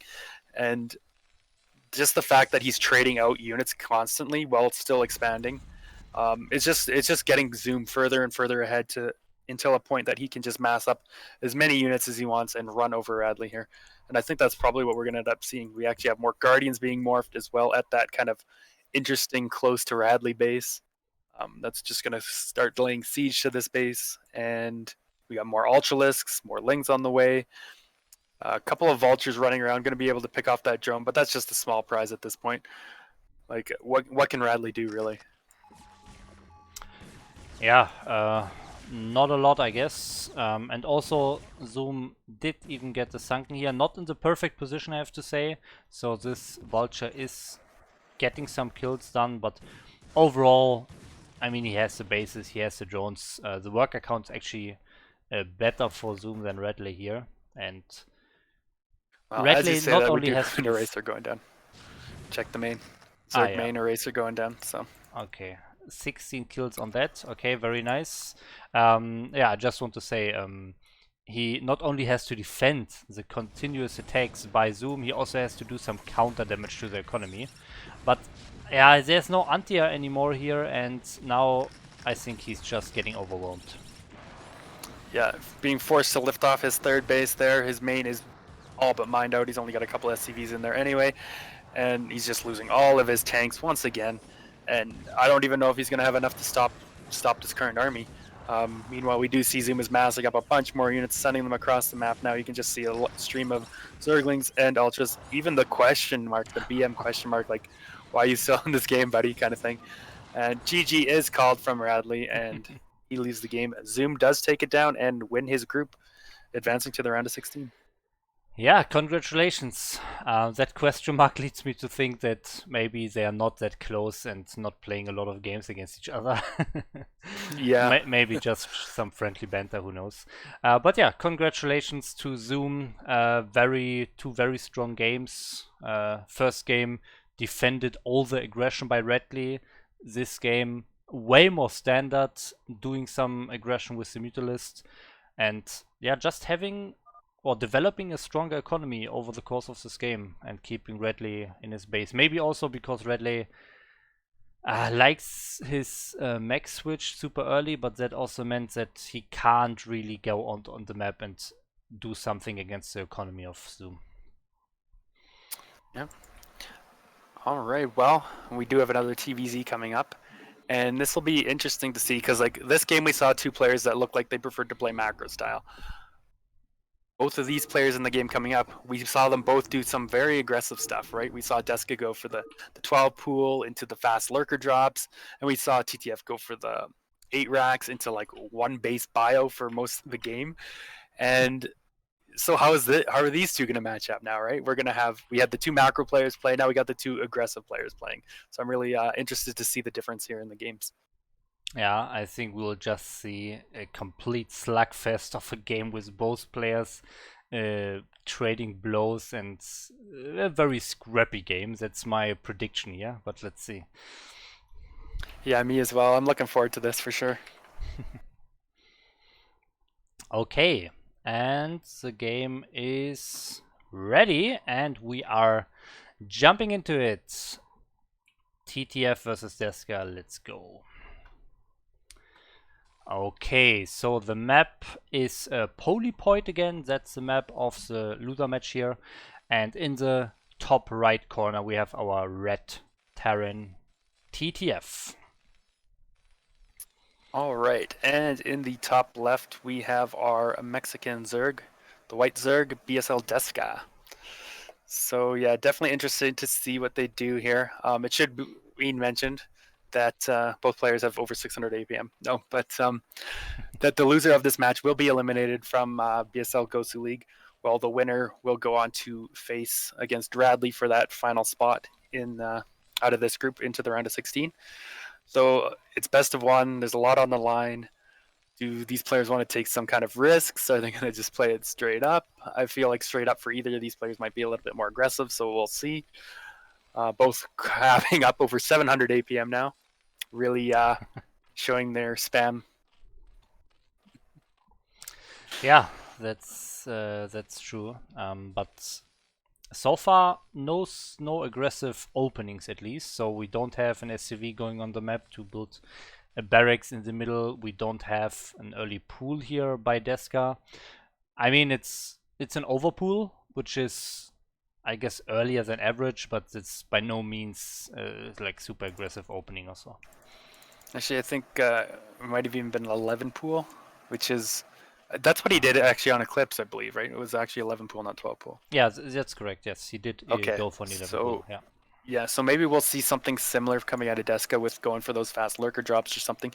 He is going to scout TTF here with his first drone. Meanwhile, the SCV is going to scout that Overlord and base here of Deska. He's even actually got the SCV here ready to block the hatchery. Yes. Oh. Oh. Does he block the drone? Okay, the drone does get in. Same as the last game. Oh, well, never mind. It was yeah, Deska got the drone into Redley space. Oh no, it was Zoom getting a drone into TTF space. Yeah, it was TTF not able to block the drone again here. But I mean, at least he is blocking the expansion of the Zerg, so that's something. Zerglings are finishing now, so this will not be up too long, and then Deska will be able to take his base. But he's already at like almost 500 minerals. Yeah, he definitely blocked that for quite a while. Gotta say, maybe a little bit of advantage here for TTF, but certainly not something that's going to necessarily end the game, or that Deska can't make up with cutting some corners maybe somewhere, or getting some other kind of advantage somewhere else. Meanwhile, we'll see what these players want to go for. So far, it looks like no gas is being taken from TTF. Of course, as I say that, he throws it down. Pretty normal timing, I would say, after EN expansion. And the scouting SCV also goes down for TTF, so he does not get the confirmation of the lair starting, but I'm pretty sure he's assuming that's what is most likely to be coming here is a little bit faster 2-hatch lair because of the earlier pool and gas. Yeah, but he is not sure, and that's why he's sending out another SCV here. Oh, he did click on the minerals. So while the first SCV was in the base of Deska, he sent another SCV already from his main by clicking on the mineral block so that he can slide through the units of Deska and barely manages to get in and, yeah, confirms the lair here. But as that SCV is going down very soon. Yeah, definitely feeling a little bit more comfortable confirming that there is a lair being started. Of course, he still doesn't know, is this going to be lurkers? Is this going to be mutas? If it's going to be lurkers, that Hydra Den needed to be started pretty quickly here. Okay, I wasn't sure if that drone was going. So it looks like this is probably going to be muta this game, not those lurker drops. We actually even have another SCV going. So TTF is really committed to scouting what kind of tech Deska wants to do here from his lair. Yeah, maybe he knows Deska. Oh, that's another mineral click, so SCV slides through the Zerglings, and yeah, no tech so far, but I mean, by not seeing a Hydralisk Den here already, he pretty surely knows that it should be Mutalisks. So the Spire is going up. Yeah? Go ahead. I was just saying, now I switched off the vision of Deska there for a second while the SCV was gliding through. He started the Spire at the natural, and it had TTF clicked it. He would have been able to see it just for a second. Like, he lost vision, but he would have been able to see it. Now, he would have had to have clicked that really quickly, but he could have potentially seen that this was a Spire. But like you said, seeing no Hydralisk Den definitely also points towards a Spire. So I imagine we'll see TTF just plan and play like this is a Spire build. If it was not Spire, if it was Lurkers or something else, it will be delayed because he would have gotten his Hydralisk Den later than he should have normally. TDF, meanwhile, very interestingly, like blocking the gaps with SCVs, but not producing any more Marines because he is going into mech here. And another SCV tries to get some scout information. I think it was like here, just above the creep colony. I think he probably saw it by now. So where are the... Okay, the eBay is coming, but I'm not sure if that's early enough. So the Mutalisks are in production, and if they really fly over the map as soon as they spawn, I think they can be in TTF's base before the turrets are up. But I mean, there are 2 Goliaths building, so I guess TTF is fine anyways. Yeah, I got a question how many SCVs he sent at this point. Like, I understand wanting to get the good scouting information, but how many SCVs has he lost? How much extra minerals and mining time has he lost by sending all these SCVs? At what point does it become not worth it, you know? We do actually have another SCV scouting the base at the bottom of the map from Deska. A couple of vultures trying to run in, but nice block from the Lings. Not going to let those vultures get in and get a bunch of drone kills. Yeah, and those vultures he's actually flying. Just... Go ahead. Yeah, they can just run by that Sunken. The Sunken is not even reaching the ramp here, so Deska really predicting that move, is already camping here with a few Zerglings and the Mutalisks, so nice job of Deska here. Yeah, pulling those drones back to the Sunken, so doesn't look like he's going to lose a single drone here to all those vultures. So very nice play, very nice heads-up play. Moving those mutas down there. He's like, I know he scouted this. He's probably going to send his vultures here next. So rather than going to pressure TTF with those Mutalisks, he's going to use them to defend. But at the same time, that gives TTF all the time he needed to get all his turrets up, get in position, get some more Goliaths, even get a few Marines out here from his bunker, so he's not going to take any real damage from the mutas now. Yes, he is pretty defended so far. 1 turret is, I think, enough against 5 Mutalisks. He couldn't out-repair the damage of 5 Mutalisks, so yeah, so far no real damage being done. Is Deska staying on that? No, it looks like he's transitioning to Lurkers here, already getting the upgrade, also getting some Sunkens here. Yeah, we got a push from TTF coming down to that bottom base, hoping to maybe catch him off guard or kill it. He did make a second sunken, realizing this is a possibility. Not seeing the Goliaths back at home with his mutas, he knows they've got to be out on the map somewhere.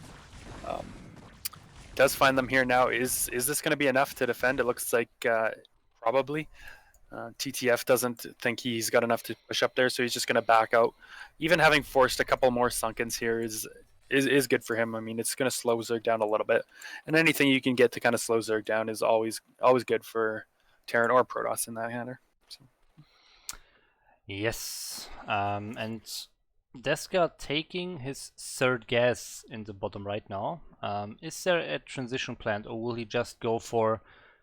Oh, actually, researching Hydrolith speed now. So maybe we will see a mass Hydrolith move here, because I mean, he knows that it's mech by now, and maybe thinks mass Hydra can fight against mech in low numbers at least, especially against Goliaths and not many tanks. I think Hydras can actually fight better compared to Lurkers, so maybe he's going for that. Yeah, in saying that, he is making a few more Lurkers. Like, a few is okay, but you don't want, like you said, you don't want a ton of Lurkers against a heavy mech player. They just, they're not as good as they are against Bio. So, yeah, I would assume that's what he's going for, like you said, transitioning into Mass Hydra to fight against the mech coming out of TTF. But we can already see he's already started to mix in a couple of tanks here. Where he's got one with his army, he's got another one back at home. So he's going to be ready to kind of deal with the Hydraless transition. Yeah, and now we see... will TTF actually commit here with that one tank? Will he pressure the natural? Or will he just contain Deska? That's the question here. Deska actually moving out with a few lurkers, and no reaction by TTF. This tank is just dying. Okay. All right, well, that's a nice pickup. The option to potentially pressure is now gone with losing that tank. So nice little pickup there for Deska. Bit of a slow reaction from TTF, unfortunately. But what's going on now? Another hatchery being thrown down for Deska at that base. No hive started as of yet. So yeah, it definitely looks like he wants to stay mostly on this maybe lurker Hydra. Because like all his Hydras are still being turned into lurkers. I'm starting to question this. Yeah, he's also researching the Hydralist range now. So he got the speed already. Now he's getting the range, but yeah, he's still turning every single Hydra into lurkers. So it's a bit weird. maybe he's just still producing more and more Hydras and then has a Hydralist lurker army. That's definitely a possibility. He has the gas to do it with 3 gas, I think. But I'm not sure if that can outlast mech if it goes for a longer game here. Yeah, we'll have to see. Looks like he's planning on taking that 4th base. Maybe soon. He's got a couple of lurkers to bury down there. Meanwhile, he still has his mutas kind of roaming the map, picking off what he can, finds a stray CV that he can pick off. Yeah, upgrades. He does have 2 Evo chambers, but only one of them's upgrading at the moment. +1 carapace is only just started. Feels like his upgrades are maybe a bit slow this game. TTF, on the other hand, has got 1-0 done. Armory is... Okay, he's about to have 1-1 just now finishing up. And a second Armory also being on the way, so he's going to be able to start 2-2 here very shortly. Meanwhile, he is taking that 3rd base. We got a little bit of pressure coming in from Deska. Is he going to be able to deny this? I'm not sure. This is a bit annoying, but I think TTF should have more than enough to push this back and at least save the command center. But this is a very good moment to go for the drop that he's doing at the top of the map now. Flying into TTF's main base here. I mean, there are no upgrades, so he can't deny any upgrades, but this can still do a lot of damage with the army being very far down here. Let's see. Yeah. Good point. Like we saw him do some of this kind of stuff in his other game. You know, like attack in a couple different places at once, try and dry all the army out. And what will he get done? He did kill off one of those armories. A couple of depots maybe going down as well. Yeah, I'm not sure if that's the damage he's really looking for, but Yeah, I mean, I think overall it's still fine. No really important stuff going down, but I mean, a few depots, an armory, a few SCVs, that's still damage that is pretty nice, I think. Yeah, still something nice, get some damage done, and during this he caught up a bit in supply. He was actually, I think, ahead there during that attack slightly. But TTF has pulled back ahead here in supply, but it's still very close. And you got to think like this has got to be good for Zerg. Meanwhile, he is taking a fourth base on the left side of the map, and maybe even a fifth base here down at the bottom right. He's got a drone position there, so maybe kind of what we saw in the Eclipse game, where he's like, "I'm just going to take two bases. You can't kill them both because I know you're going mech, so you can't really pressure me quickly." And he's also gearing up. It looks like for another drop. He's loading up a bunch of Lurker Ling here. Is TTF going to be ready for it? Looks like he has a bunch of units in his main base. Another pressure too coming from Zerg. So he's liking these like multi-prong attacks, trying to push somewhere to force the army out of position, so he can do the real damage somewhere else. Yeah, and I really like this setup that he's creating here. He's really spreading out the Hydras so he can probably flank the third base if he's quick. And meanwhile going for the drop. So this could work. There are 3 tanks, but if he really flanks from all sides... it's close. Okay, but never mind. He's not actually going for it anyways. Because TTF is going for a counter attack here. It feels like he almost waited too long to pull the trigger on something, but we'll see, because like now he's got a bunch of turrets up, he's got mines, so he's gonna have to turn around here. That's what I was thinking, because like I saw him building the turrets. I'm like, if you're gonna drop, you gotta go soon. Deska does catch a good portion of the unit. Now he's actually going to be able to drop on top of these tanks, so maybe it's going to work out in his favor. He's going to be able to trade out this entire mech army, which is going to just set TTF back even further. Yes, that was a very nice catch here by Deska, catching the army in the middle, forcing TTF to retreat to this top position and then dropping on top of it. So a very nice clear of the army, and yeah, with all those bases, I think he's in a pretty good position. Really, he's pretty much on 4 bases right now. Well, 5 bases if he really starts mining those. And TTF, I mean, he has the third base, but then again, his natural will mine out soon. His main base, sorry. And, well, then it's 5 against 2. So Deska in a pretty good position, also pulling ahead in supply here. Yeah, I was just going to say, as you can see, even pulled ahead in supply. TTF is trying to get some damage done somewhere. He's moving out with a small group here, but this isn't really going to be enough to kill anything or really force Deska's hand too much. We can already see a bunch of Mutalisks flying over here. He could probably just fly in and kill that little army he's got there. Maybe he doesn't want to engage those Goliaths as he turns around, but you can see like a stream of units, mostly Hydralisks, coming across the map to intercept this small army here now. And he's just going to pick off another few tanks, and every time he does this, it's just like setting TTF further and further behind. Yeah, I really don't like these small armies here by the Terran. We said it earlier, it's the Terran army works in a way that if you have more, it gets even stronger. It's not just the sum of the units, it's even stronger than that. If you have more, the army just grows exponentially. But he's just using like these little armies over and over again, and this is not really exploiting the full strength of a Terran mech army, I think. Yeah, it's more like he's just trying to force the army around or take these little engages, and it's not going to get him anywhere, right? Like it's more donating units to Deska, which is just helping Deska get further ahead. We can even see this in the supply, like he's pulled ahead in supply. He's up to 5 bases now. We do have TTF trying to take this mineral only, setting up some tanks and Goliaths up here to help defend it. But even if he gets this base, it's just giving Deska a lot of time to saturate his bases. Like you can see now, he's building a bunch of drones at his new base on the left side of the map there, that 9 o'clock base. He's even sending a bunch of drones from his main to go there. Building up an army. Does he even have... Okay, he does have like a Defiler mound out, but I don't think I've seen a Defiler on the map as of yet.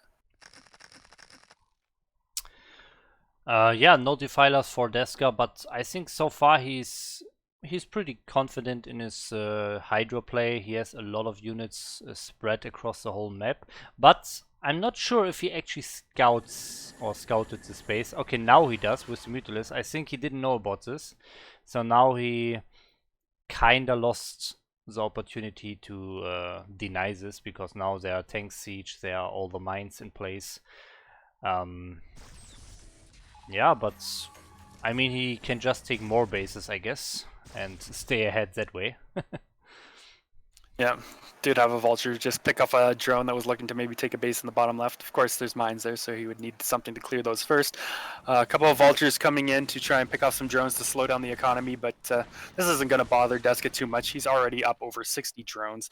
He's in his economy is in such a fine position. He can just make units after units. We actually have a greater spire coming out from him now as well, just finishing up there in the natural. So we're going to see some guardians being morphed, and there they go. Looks like he's planning to siege that third base of TTF with a bunch of guardians and maybe Hydralisk moving. Like I really like this positioning too.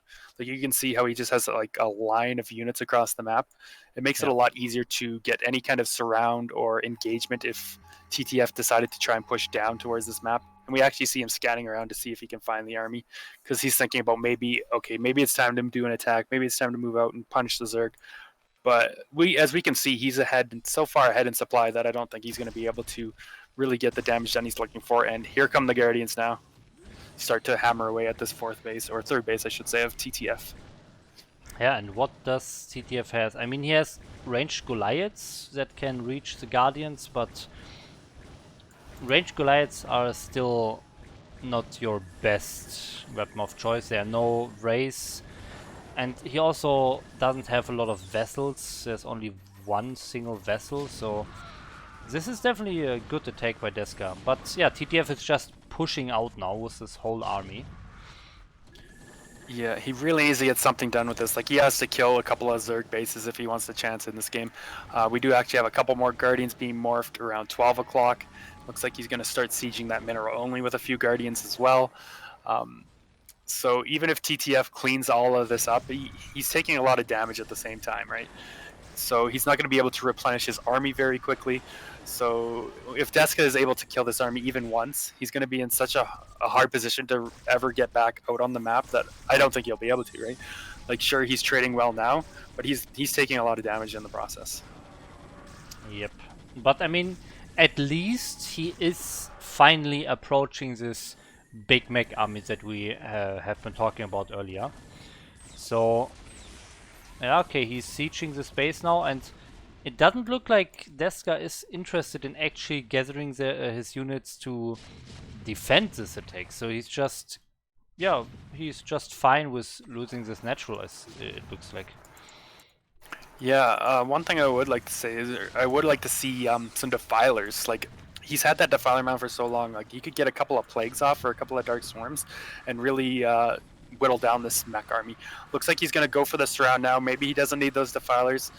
Anything he can pick off just makes the Terran army that much weaker. Depends how the trades go. He does have a few lings on top of these tanks, so he is going to be able to clear out, it looks like, most, if not all of this army. Okay. Yeah, all that army goes down, and with that, I feel like TTF's chances go down as well. He does have a command center floating towards that 12 base. Looks like he wants to take that. But we got a lot of Guardians now sieging the main base. Huge line of Ling Hydra, moving across the map, going towards that third. Deska's just like, he's at that point where he can just make units and keep sending them, and eventually he'll break and run over Terran, I think. Yes. Yeah, and there's still no good answer for the Guardians. Like, TTF needs units at his fourth base. He also needs units in his main defending the Guardians. He needs units in places, and he doesn't have enough units. So, okay, now he's actually pushing out on the map again with a small 3-tank army. And I think this will just get crushed, and that should be the game here. Yeah, he knows he's got to get something done. I mean, this mech is at 2-2. You normally like to see this at 3-3 here. So it's a little bit weaker, and actually he just leaves the game right there. He knows he can't beat the Zerg army with this, and he just leaves the game. So Deska goes on to the final match, and TTF is eliminated. Yeah. Okay. So I remember I said that I think TTF has a good chance at getting out of this group, but he gets eliminated first here. So yeah, a little unfortunate here.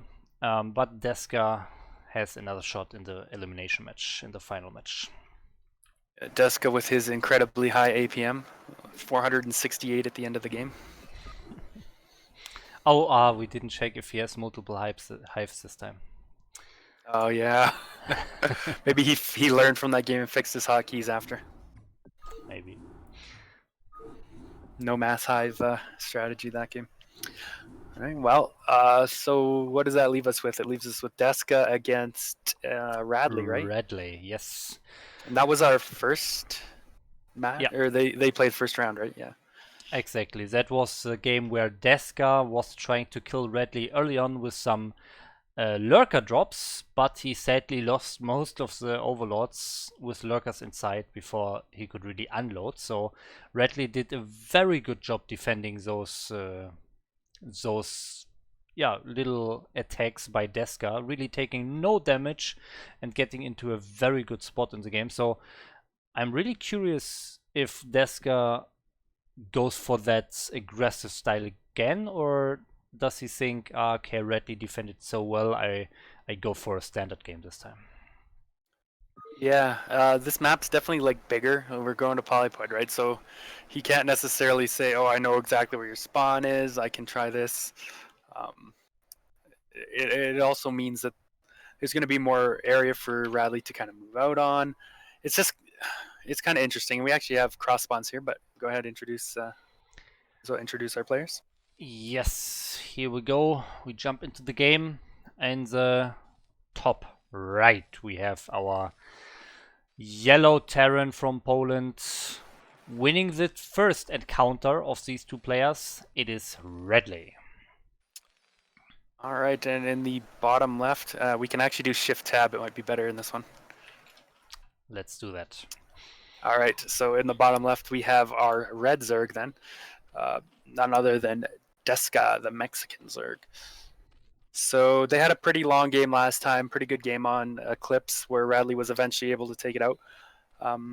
Will we see something like that again? Maybe. I mean, cross spawns usually lend itself to a little bit longer games, just because the distance between players is a little bit longer, so rushes aren't necessarily going to be as strong, easier to defend, and yeah, maybe we'll see something a little more macro oriented. We have seen Deska go for that 11 pool into 2 hatch both games though.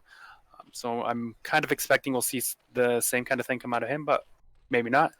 And yeah, will Radley go into his bio into mech again? Like we saw him do that twice as well. So seems to be his preferred style. Yeah, in the first game where he defended all the aggression by Deska, I think he got pretty far ahead by taking no damage from the aggression, and that's why he was able to pull off that super quick mech switch. In the second game he tried that against Zoom, it completely backfired, I feel, because Zoom was just able to expand across the whole map, and Radley didn't really have anything to go out on the map and deny those spaces. So I'm really curious if he goes for that again. Yeah, well, we saw Deska against TTF here last game, and he was able to block the hatchery coming down from Deska, but this is not going to be the case this time, as he's not going to get that first scout. Interestingly enough to see is Radley did actually scout for that Overlord. You can see the SCV kind of went down towards the 3 o'clock base there to see if he could see the Overlord, and he didn't see it, so he went to top left.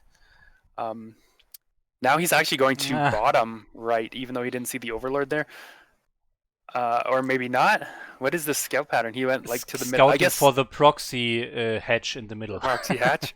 maybe he's got it timed out. I don't want to say anything. Maybe he's got it timed out where if it was like a 9 pool or something, he would see the lings coming by scouting through the middle. The lings would be coming across the middle of the map. But otherwise, I don't know why he would scout like that. But he is going to scout the hatchery here for Deska. and see the 2 links on the ramp once again, kind of blocking him out. And Deska is sending a couple of links just to scout for Radley. Looks like he's gonna play it safe, put that bunker down, just because he doesn't know, is he massing up a bunch of links behind this or not. Yes. So if we remember back to the game Radley played against Zoom, he did go for that command center without building a single marine. Of course, he had that scout information by getting the SCV into the Zerg main, but this time he made actually 4 marines and a bunker. So that's 300 minerals that he spent more before his expansion compared to the game against Zoom. So that's a big difference. Mm-hmm. Yeah, but as we know, the styles are very different. Zoom went for that like 12 hatch. Deska went for this earlier pool, so it maybe kind of balances out here. Lair is finished, so I guess we'll see probably a Spire coming down here any second now, hopefully. Oh, it's the how's it called? Ventral Sex, the drop upgrade for the Overlords again, and we see the Hydralist then. So he is going for the drop play again that he did in the first encounter versus Radley. Maybe, even though he lost the game, maybe he felt like he did enough with that. I don't think he did. Like, it felt like Radley defended it really well. So I'm a bit curious about this choice. He also started the Hydra Den a little bit later than I would have thought, but maybe he's got it timed out where, okay, I need the gas for Vengeful Sacks first, and then throw down the Hydra Den to start the Lurkers, and it'll be done in time. I'm sure it's just something like that. Yeah. Will Radley be ready for it again this time? I mean, if it's the first game, I would say probably, especially he would be expecting it more now because he already had it done to him, right? So we'll have to see if this works out for Deska. But again, so far there are no units or no buildings at the edge of the base for the Terran. I mean, it's not that common because Zerg can go Mutalist and then those buildings will die, of course. But maybe an SCV or so, or 1 Marine patrolling, if you already played this player and he already did that slow lurker drop against you. Yeah, but we don't see that, so this Overlord is getting in position. The Hydralisks are slowly coming across the map. Maybe a little bit too late, the second Hydra. Okay, it is coming. But yeah, Radley, again, no scouting formation. Yeah, I'm still questioning. Okay, he does scan now. He sees the Hydralisk Den. Yeah. It sees the lair. So he should know at least that this is Lurkers. We can see him starting a second bunker right away. And he's even moving his SCV towards the edge of the map here, or edge of his base. So he knows, right? He got hit by that Lurker drops in the first meeting. So maybe he's like, okay, he's probably just doing this again. I'll scout for the Overlord. Another scan going down. Where did that go? Okay, this is at the natural this time. Sure. Okay, yeah. You saw the sunkens being made for this Marine push out here. Yeah, and there's a depot at the edge of the base. That's what I was talking about earlier. And now he will see this Overlord already when it's not even in a position to drop the units out. So that is very nice for him. Okay, Deska, I'm not sure if he actually can see the depot. No, he could not see the depot, but he's still flying into a different position. Okay, now he sees the depot here. So both players should see this. Where is the reaction? Radley's ready for this. We see him moved a group of units to the 3 o'clock base there. Just to see if there's an Overlord or Lurkers. He does see the Overlord there now, going to maybe pick up some Lurkers. Sees the Lurkers being dropped into his main base. Very quick scan. Picks off the first Lurker. Very nice. Almost gets the second one, but he does pick that up and run away. Yeah. Again, this strategy not working at all for Deska. Now the Overlord speed finishes, of course. Yeah, but I mean, there's still no damage to be done, and this brings Radley into a good position again. Yeah, it feels like he's did an even better job defending it this time because he was more expecting it, right? Yes. Like he scanned and scouted this and prepared for it. Like maybe Deska was thinking, okay, he wasn't prepared for it last time. He just got lucky or something. You know, he just didn't take enough damage. But it could get more damage done. That's why he tried it again. But no, Radley was just 100% on top of it. He was ready. Now we got to say he's in a pretty good position here. Yes, and this good position is definitely well, leading to that mech switch again. Double Armory are going, still only one factory, but I assume he will add 2 more factories soon, and so far we see almost a repeat of that first game, but with Redley in an even better position now. Yeah, and he did go on to win that game, so you almost have to favor Radley here now. There's definitely still some play for Deska, of course, though. We do see that he did get that third base started. He's just sending his drones there to start mining it now. And where is he going? He does have the hive about halfway done, so maybe we're going to see him rush up to some defilers or something else once again here. Okay, we see the melee attacks being upgraded by Deska, so he doesn't want to play the same game he played against CTF just in the last game, where he goes for a lot of Hydralis and a few lurkers.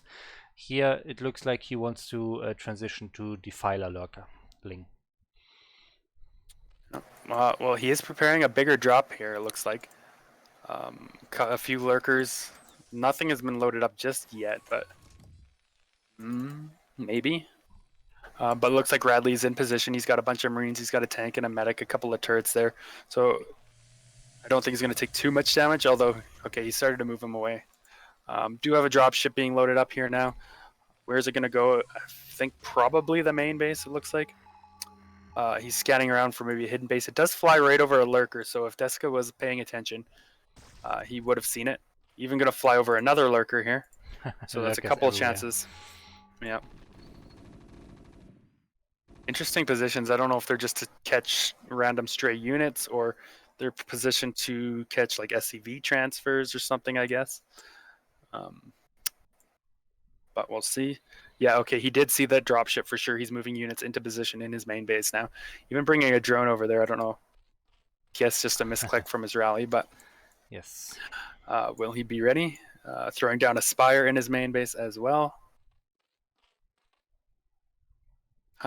He's actually throwing down 2 Spires in his main base. Oh no. Here we go again with the double. Maybe it's intentional. Who knows? Maybe he wants to go for double upgrades. Yeah, we don't want to necessarily count him because we did see the double, triple hive stuff going on last time. But maybe this one's intentional. We'll see if he starts like +1 or something. Or maybe he wants to get 1 for greater Spire quicker and start upgrades at the same time. Yeah, it could be. It could be. Let's see. I mean, he liked his Guardians in the last game, so that's definitely a possibility that he goes for Greater Spire and upgrade at the same time. All right. Meanwhile, it looks like the drop didn't really get anything done, but of course he didn't lose the dropship or the units, so he's still going to have that to be able to use for later. He is actually going to fly maybe towards the third base, but again, more lurkers are going to see that fly over. Will he be ready for it? Picking off a couple of lurkers outside his base. Always a nice little pickup there for Radley. Yes. And, okay, we see the 2 Spires finishing. So far, nothing started here. Okay, he's building defilers now. Okay, 1 Spire is turning into a Greater Spire, the other one just sitting there for now. Okay. We'll see. Well, Radley did catch that 4th base attempt from Deska. Manages to kill the drone, force the cancel, kill the drone. So nice little pickup for him there. Just slow down the Zerg any way you can. Finds a few more lurkers randomly burrowed out on the map here. Kills off a couple of vultures with them. Okay, he sees the mines with an Overlord, of course, but I mean, those lurkers are not really getting out. They're kind of trapped, right? Yeah. Between the vultures and the tanks, they're pretty much trapped. Oh, I don't know. He's like kind of wasting those vultures in there. Yeah. Yeah. Oh, he actually picked them up into the Overlord and flies away. So he does get out with at least a couple of those lurkers for now. I guess this is the kind of strategy you can play when you have 500 APM. Just doesn't matter. You can just pick up units whenever you want. Whatever. Okay, we also see a 3rd evolution chamber, by the way, I just noticed. So he's going for all the upgrades. So I don't know, maybe we see like a Hydralisk Ultralisk combination with a few Guardians mixed in somewhere. But does he have the economy for all of this? I'm not sure. So far he's still on 3 bases the whole time. He's now getting his 4th base, but this is a mineral only, so here there's no gas. But I mean, RedLay is playing it very slow as well. He's just getting 2 more bases. At least I saw 2 more command centers. Where are they? Yeah, one is at the mineral only. The other one's kind of floating towards 12 there. It stopped moving, but presumably that's where it's headed. Deska is taking a base at the bottom right as well as that mineral only, but there is a vulture there. It's just not attacking. It's just like hugging the hatchery. It's just like, yo, what's up, buddy? He doesn't want to do anything to the hatchery. He's just going to hang out there. Very peaceful. It looks like Radley. Yeah, looks like Radley's sending a few more units down to maybe take that out, but there are also a few Mutalisks on their way. Going to take out that vulture. So we'll see which player wants to commit more units to either defending or saving the bottom right, or if he just wants to cancel that. So far, nothing too extreme from either player. Meanwhile, we do have that 4th base now landed for Radley, so he'll be able to be mining from that very shortly. He still hasn't actually saturated either of those bases, it looks like. Would like to see that happen pretty quickly here. Yeah, I mean, this will be an awesome late game, I guess. Both players just expanding and playing it super slow here. And we'll see several maxed out mech armies, I guess, until we come to an end of this game. And both players have a very big economy soon. When Deska starts mining at his 2 new bases, so that's 5 against 4 bases. So both players can really produce a lot of units very soon. Yeah, we had a bit of a random skirmisher engaged there at the top of the map between dropship units and a random lurker that was in that overlord from earlier. Looks like Terran game out slightly ahead, although there's a few Mutalisks just going in to clean up the last of that and probably pick up that dropship. Radiate does go down. Okay, he does notice that. And pretty quick pull there as well, so not going to lose all those Mutalisks. Meanwhile, we do have Deska actually taking even another base there at 6 o'clock, so he really wants to start setting up for this macro game, right? He's taking a bunch of bases, so he's just going to be able to saturate them and just non-stop kind of make units. Radley's going to want to try and do something to slow him down, but as we can see, he's actually getting pretty close to being maxed here.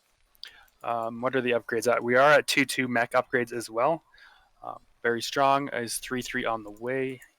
Okay, +3 is on attack, but not armor hasn't been started yet, so he may just end up being on 3-2 for a while. Maybe thinking he started it, not realizing he did not start the armor. But still, this is a very strong, very scary mech army, and if he moves out onto the map, how is Deska going to stop him? He does have a couple defilers out now, which can definitely help. But this is still a very, very scary army coming out from Terran, and he is starting to push down now towards the bottom right of the map. Yeah, and the first Guardians are attacking the natural of RedLay now. Almost no more minerals left. I mean, if you think back, Zoom versus TTF, when the Guardians arrived at the natural, it wasn't even mining. This time, it's almost mined out. So that's a little bit of a difference. But yeah, I mean, they are doing a bit of damage, but I think the most important part is the bottom right here. Can RedLay kill this base or not?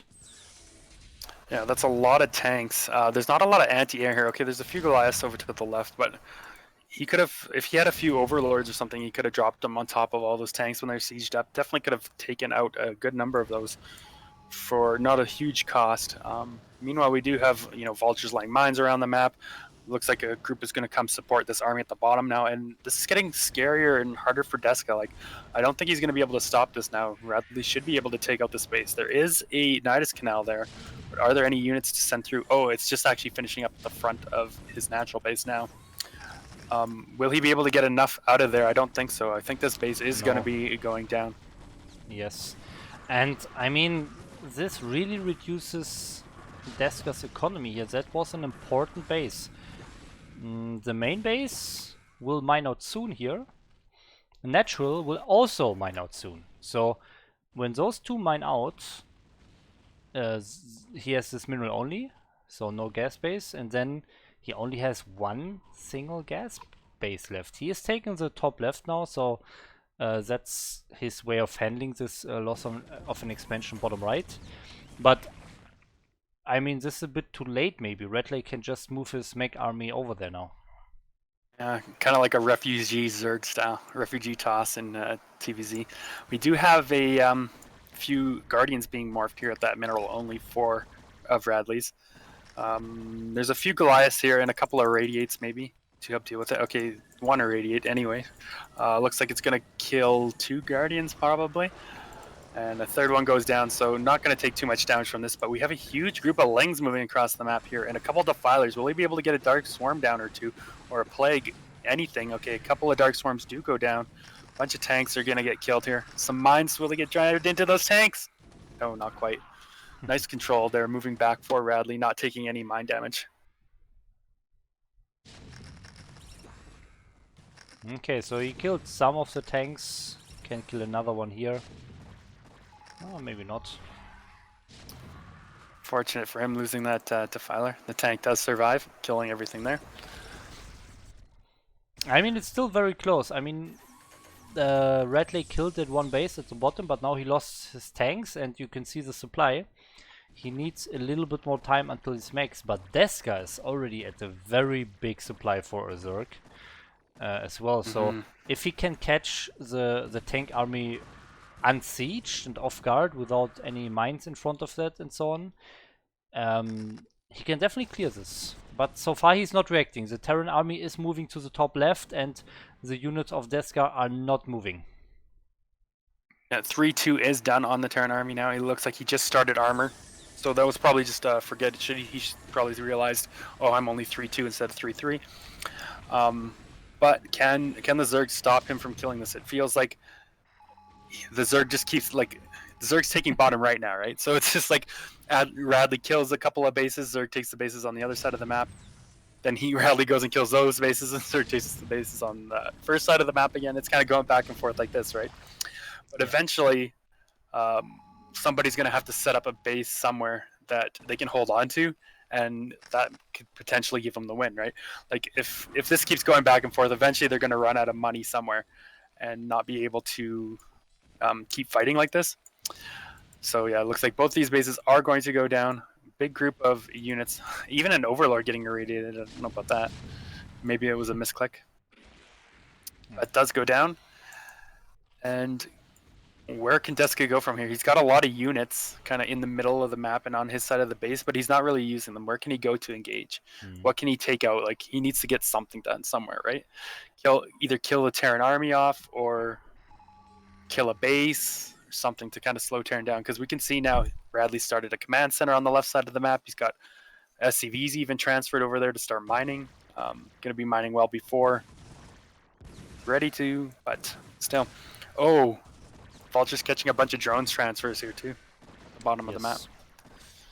Yeah, so I think, well, Deska, he did catch the Terran army going to the top left, and I think then after not catching it in the middle of the pass, it's a good decision to not engage when it's already set up. And now he really waits for the Terran army to move again, so that he can catch that on the move. But Redley doesn't have to move anymore. Okay, there's a little fight here. These Overlords have units in them as well coming from the left. So far, good fight for Redley, I would say. A lot of tanks still left over here.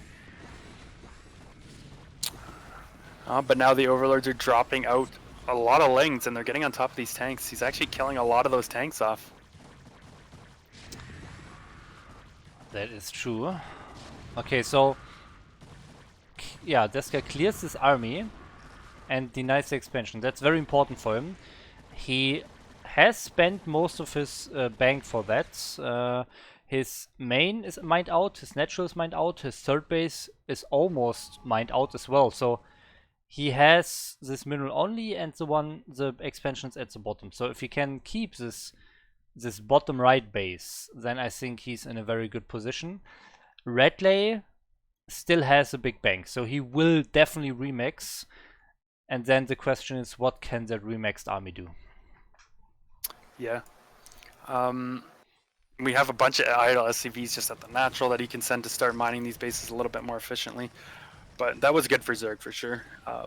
Stopping the Terran advancement, stopping Terran from getting these bases. Actually, we have a command center being started there at the very top left. If Zerg would scout that, he could just easily take that out.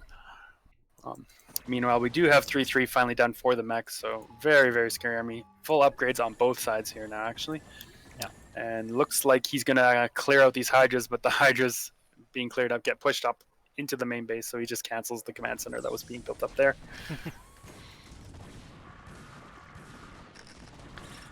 Yeah, so we saw Redley moving his tanks down from this natural top left. He moved it down to the mineral only and then lost the fight there. I think if he really goes into a defensive position and secures the top left 2 bases, I think he doesn't have to push anymore. I think he already did a lot of damage, and if he has the 2 top left bases to mine out, he will starve out the Zerg eventually and outlast him. That's like my prediction, but he can't go out on the map for that. If he loses his army one more time, then I think Deska can take it. Yeah, and it's a pretty close situation. Like, if you look at the supplies, they're pretty much even here. And that usually is good for Zerg, right? Like, that means Zerg's got a ton of stuff that can challenge the Terran army. And he's actually moving in here to potentially challenge this third base. Is he going to be able to take out yet another base here of Radley? If he can take out this mining base, that'll set him back a little bit further, which would be very good for Zerg. And it looks like he probably will be able to. Radley is sending a few tanks back, but I don't think it's going to be enough. At least he forces the lift, if nothing else. Yeah, he can't fight with just a small number of tanks without any other units. He just has to accept that he is losing that base and just has to defend his natural and keep his top left. He needs to keep the top left. He can't lose his army now and get out of position in the top left. That being said, he just unsieged all his tanks and yeah, moves out of his defensive position and tries to take the left base, which is already mined out. I don't think this is a good decision here. Yeah, that base is almost worthless now for Deska. I mean, he still has a couple of hatcheries there that he can produce from, but other than that, there's not much left for him here. I guess there is still quite a bit of gas, which is definitely important in this matchup. So could be a little bit of a blow, but still not the worst base in the world for Deska to lose at this point. Meanwhile, Radley still has those units kind of sitting at his mineral only. Again, not the worst base for him to lose. He does have quite a large mineral bank, but he would still like to have that. A bunch of lings now floating in for this new base that he took. All these mines are just cleaning up all those lings, which is nice for him. He doesn't have any anti-air to deal with these mutalisks, though. Maybe one vessel with a couple of radiates here. He lost most of his vessels by now, I think. There's one vessel and a Valkyrie coming, so that can definitely deal with the Mutalist. Okay, Deska's already switching back to the Hydra Ling, so he's only staying on those 8 Mutalists, but yeah, I don't know. Again, Radley lost some of his units in this attack, and he's not maxed, and Deska's actually ahead in supply, and he's fully mining in the bottom right bases now, and even taking another one. Radley could go and attack these Guardians right now. Okay, he is going to see them, and he's going to irradiate a Guardian in the middle and attack here with this Valkyrie. Is there going to be a cancel? Or are they going to finish? Okay, he is going to cancel, so nice little catch there by Radley before they could get turned into Guardians. And he's going to have to run away from that Valkyrie and a couple of turrets. So. Very nice pickup. Okay. Valkyrie dies, but yeah, I mean, now he has the turrets, so his tanks are safe from the Mutalists.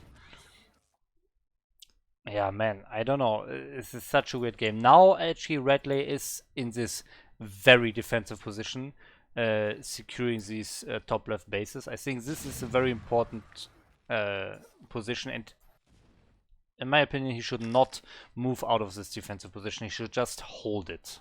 He has to mine from those 2 left bases. If he loses that one time, I think that's game.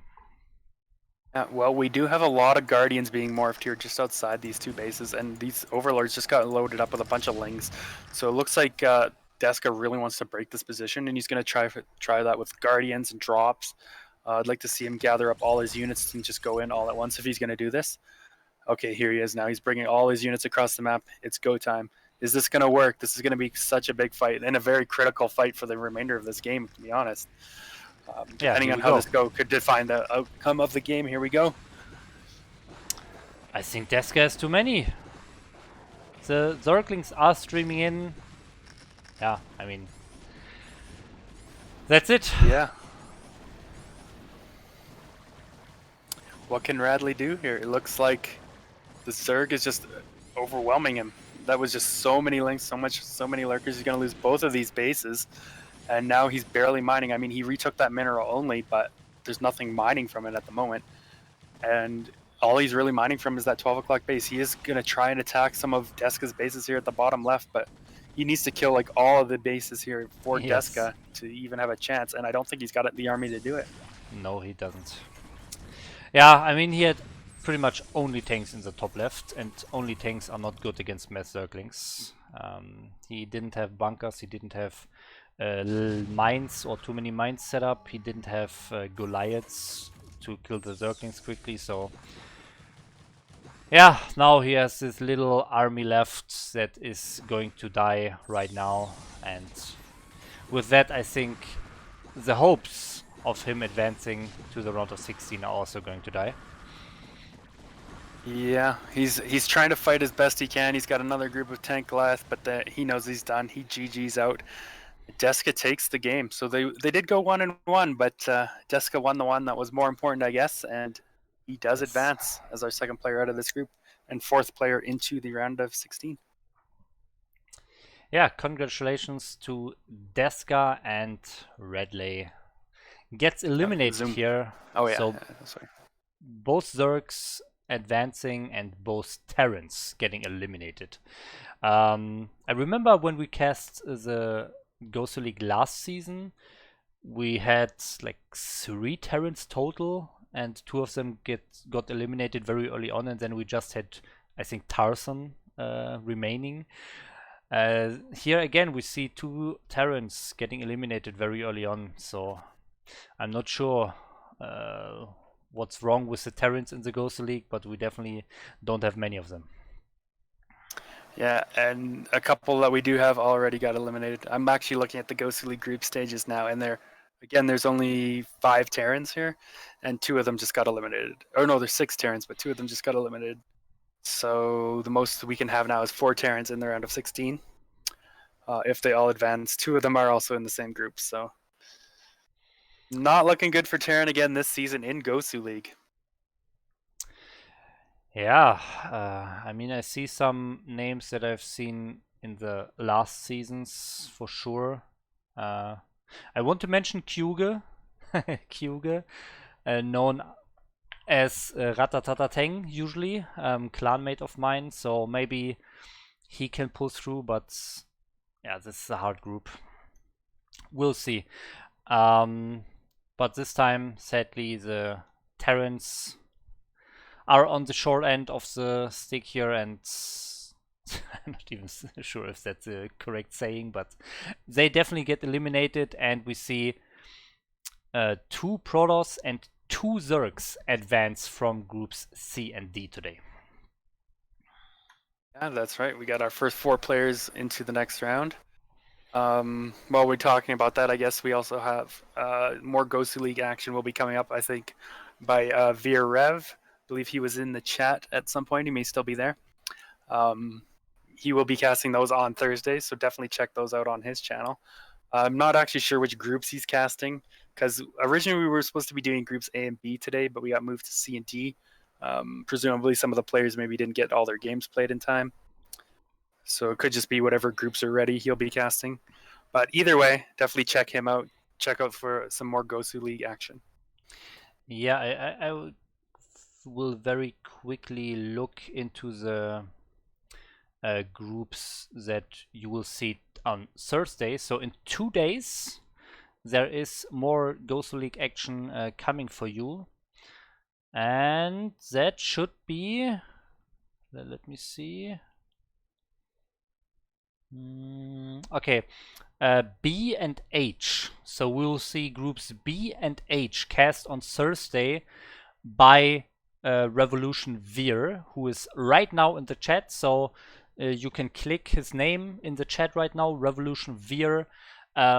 Leave him a follow and then tune in on Thursday for groups B and H. Let's take a small look at that. So we have that one Terran, one of the Terrans here, Goku, in a nice mixed group, 2 Zergs, 1 Protoss, and then we have group H, which is a more Protoss heavy group, and 1 Zerg here.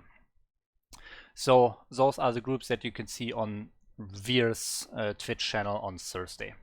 And of course, on this channel, you will find BSL Gosuleague action every Tuesday from now on, for the next 5 weeks at least. We will cover all of the BSL Gosuleague on Tuesdays on this channel. So if you want to see more Gosuleague action, definitely leave a follow on this channel as well. I would appreciate it.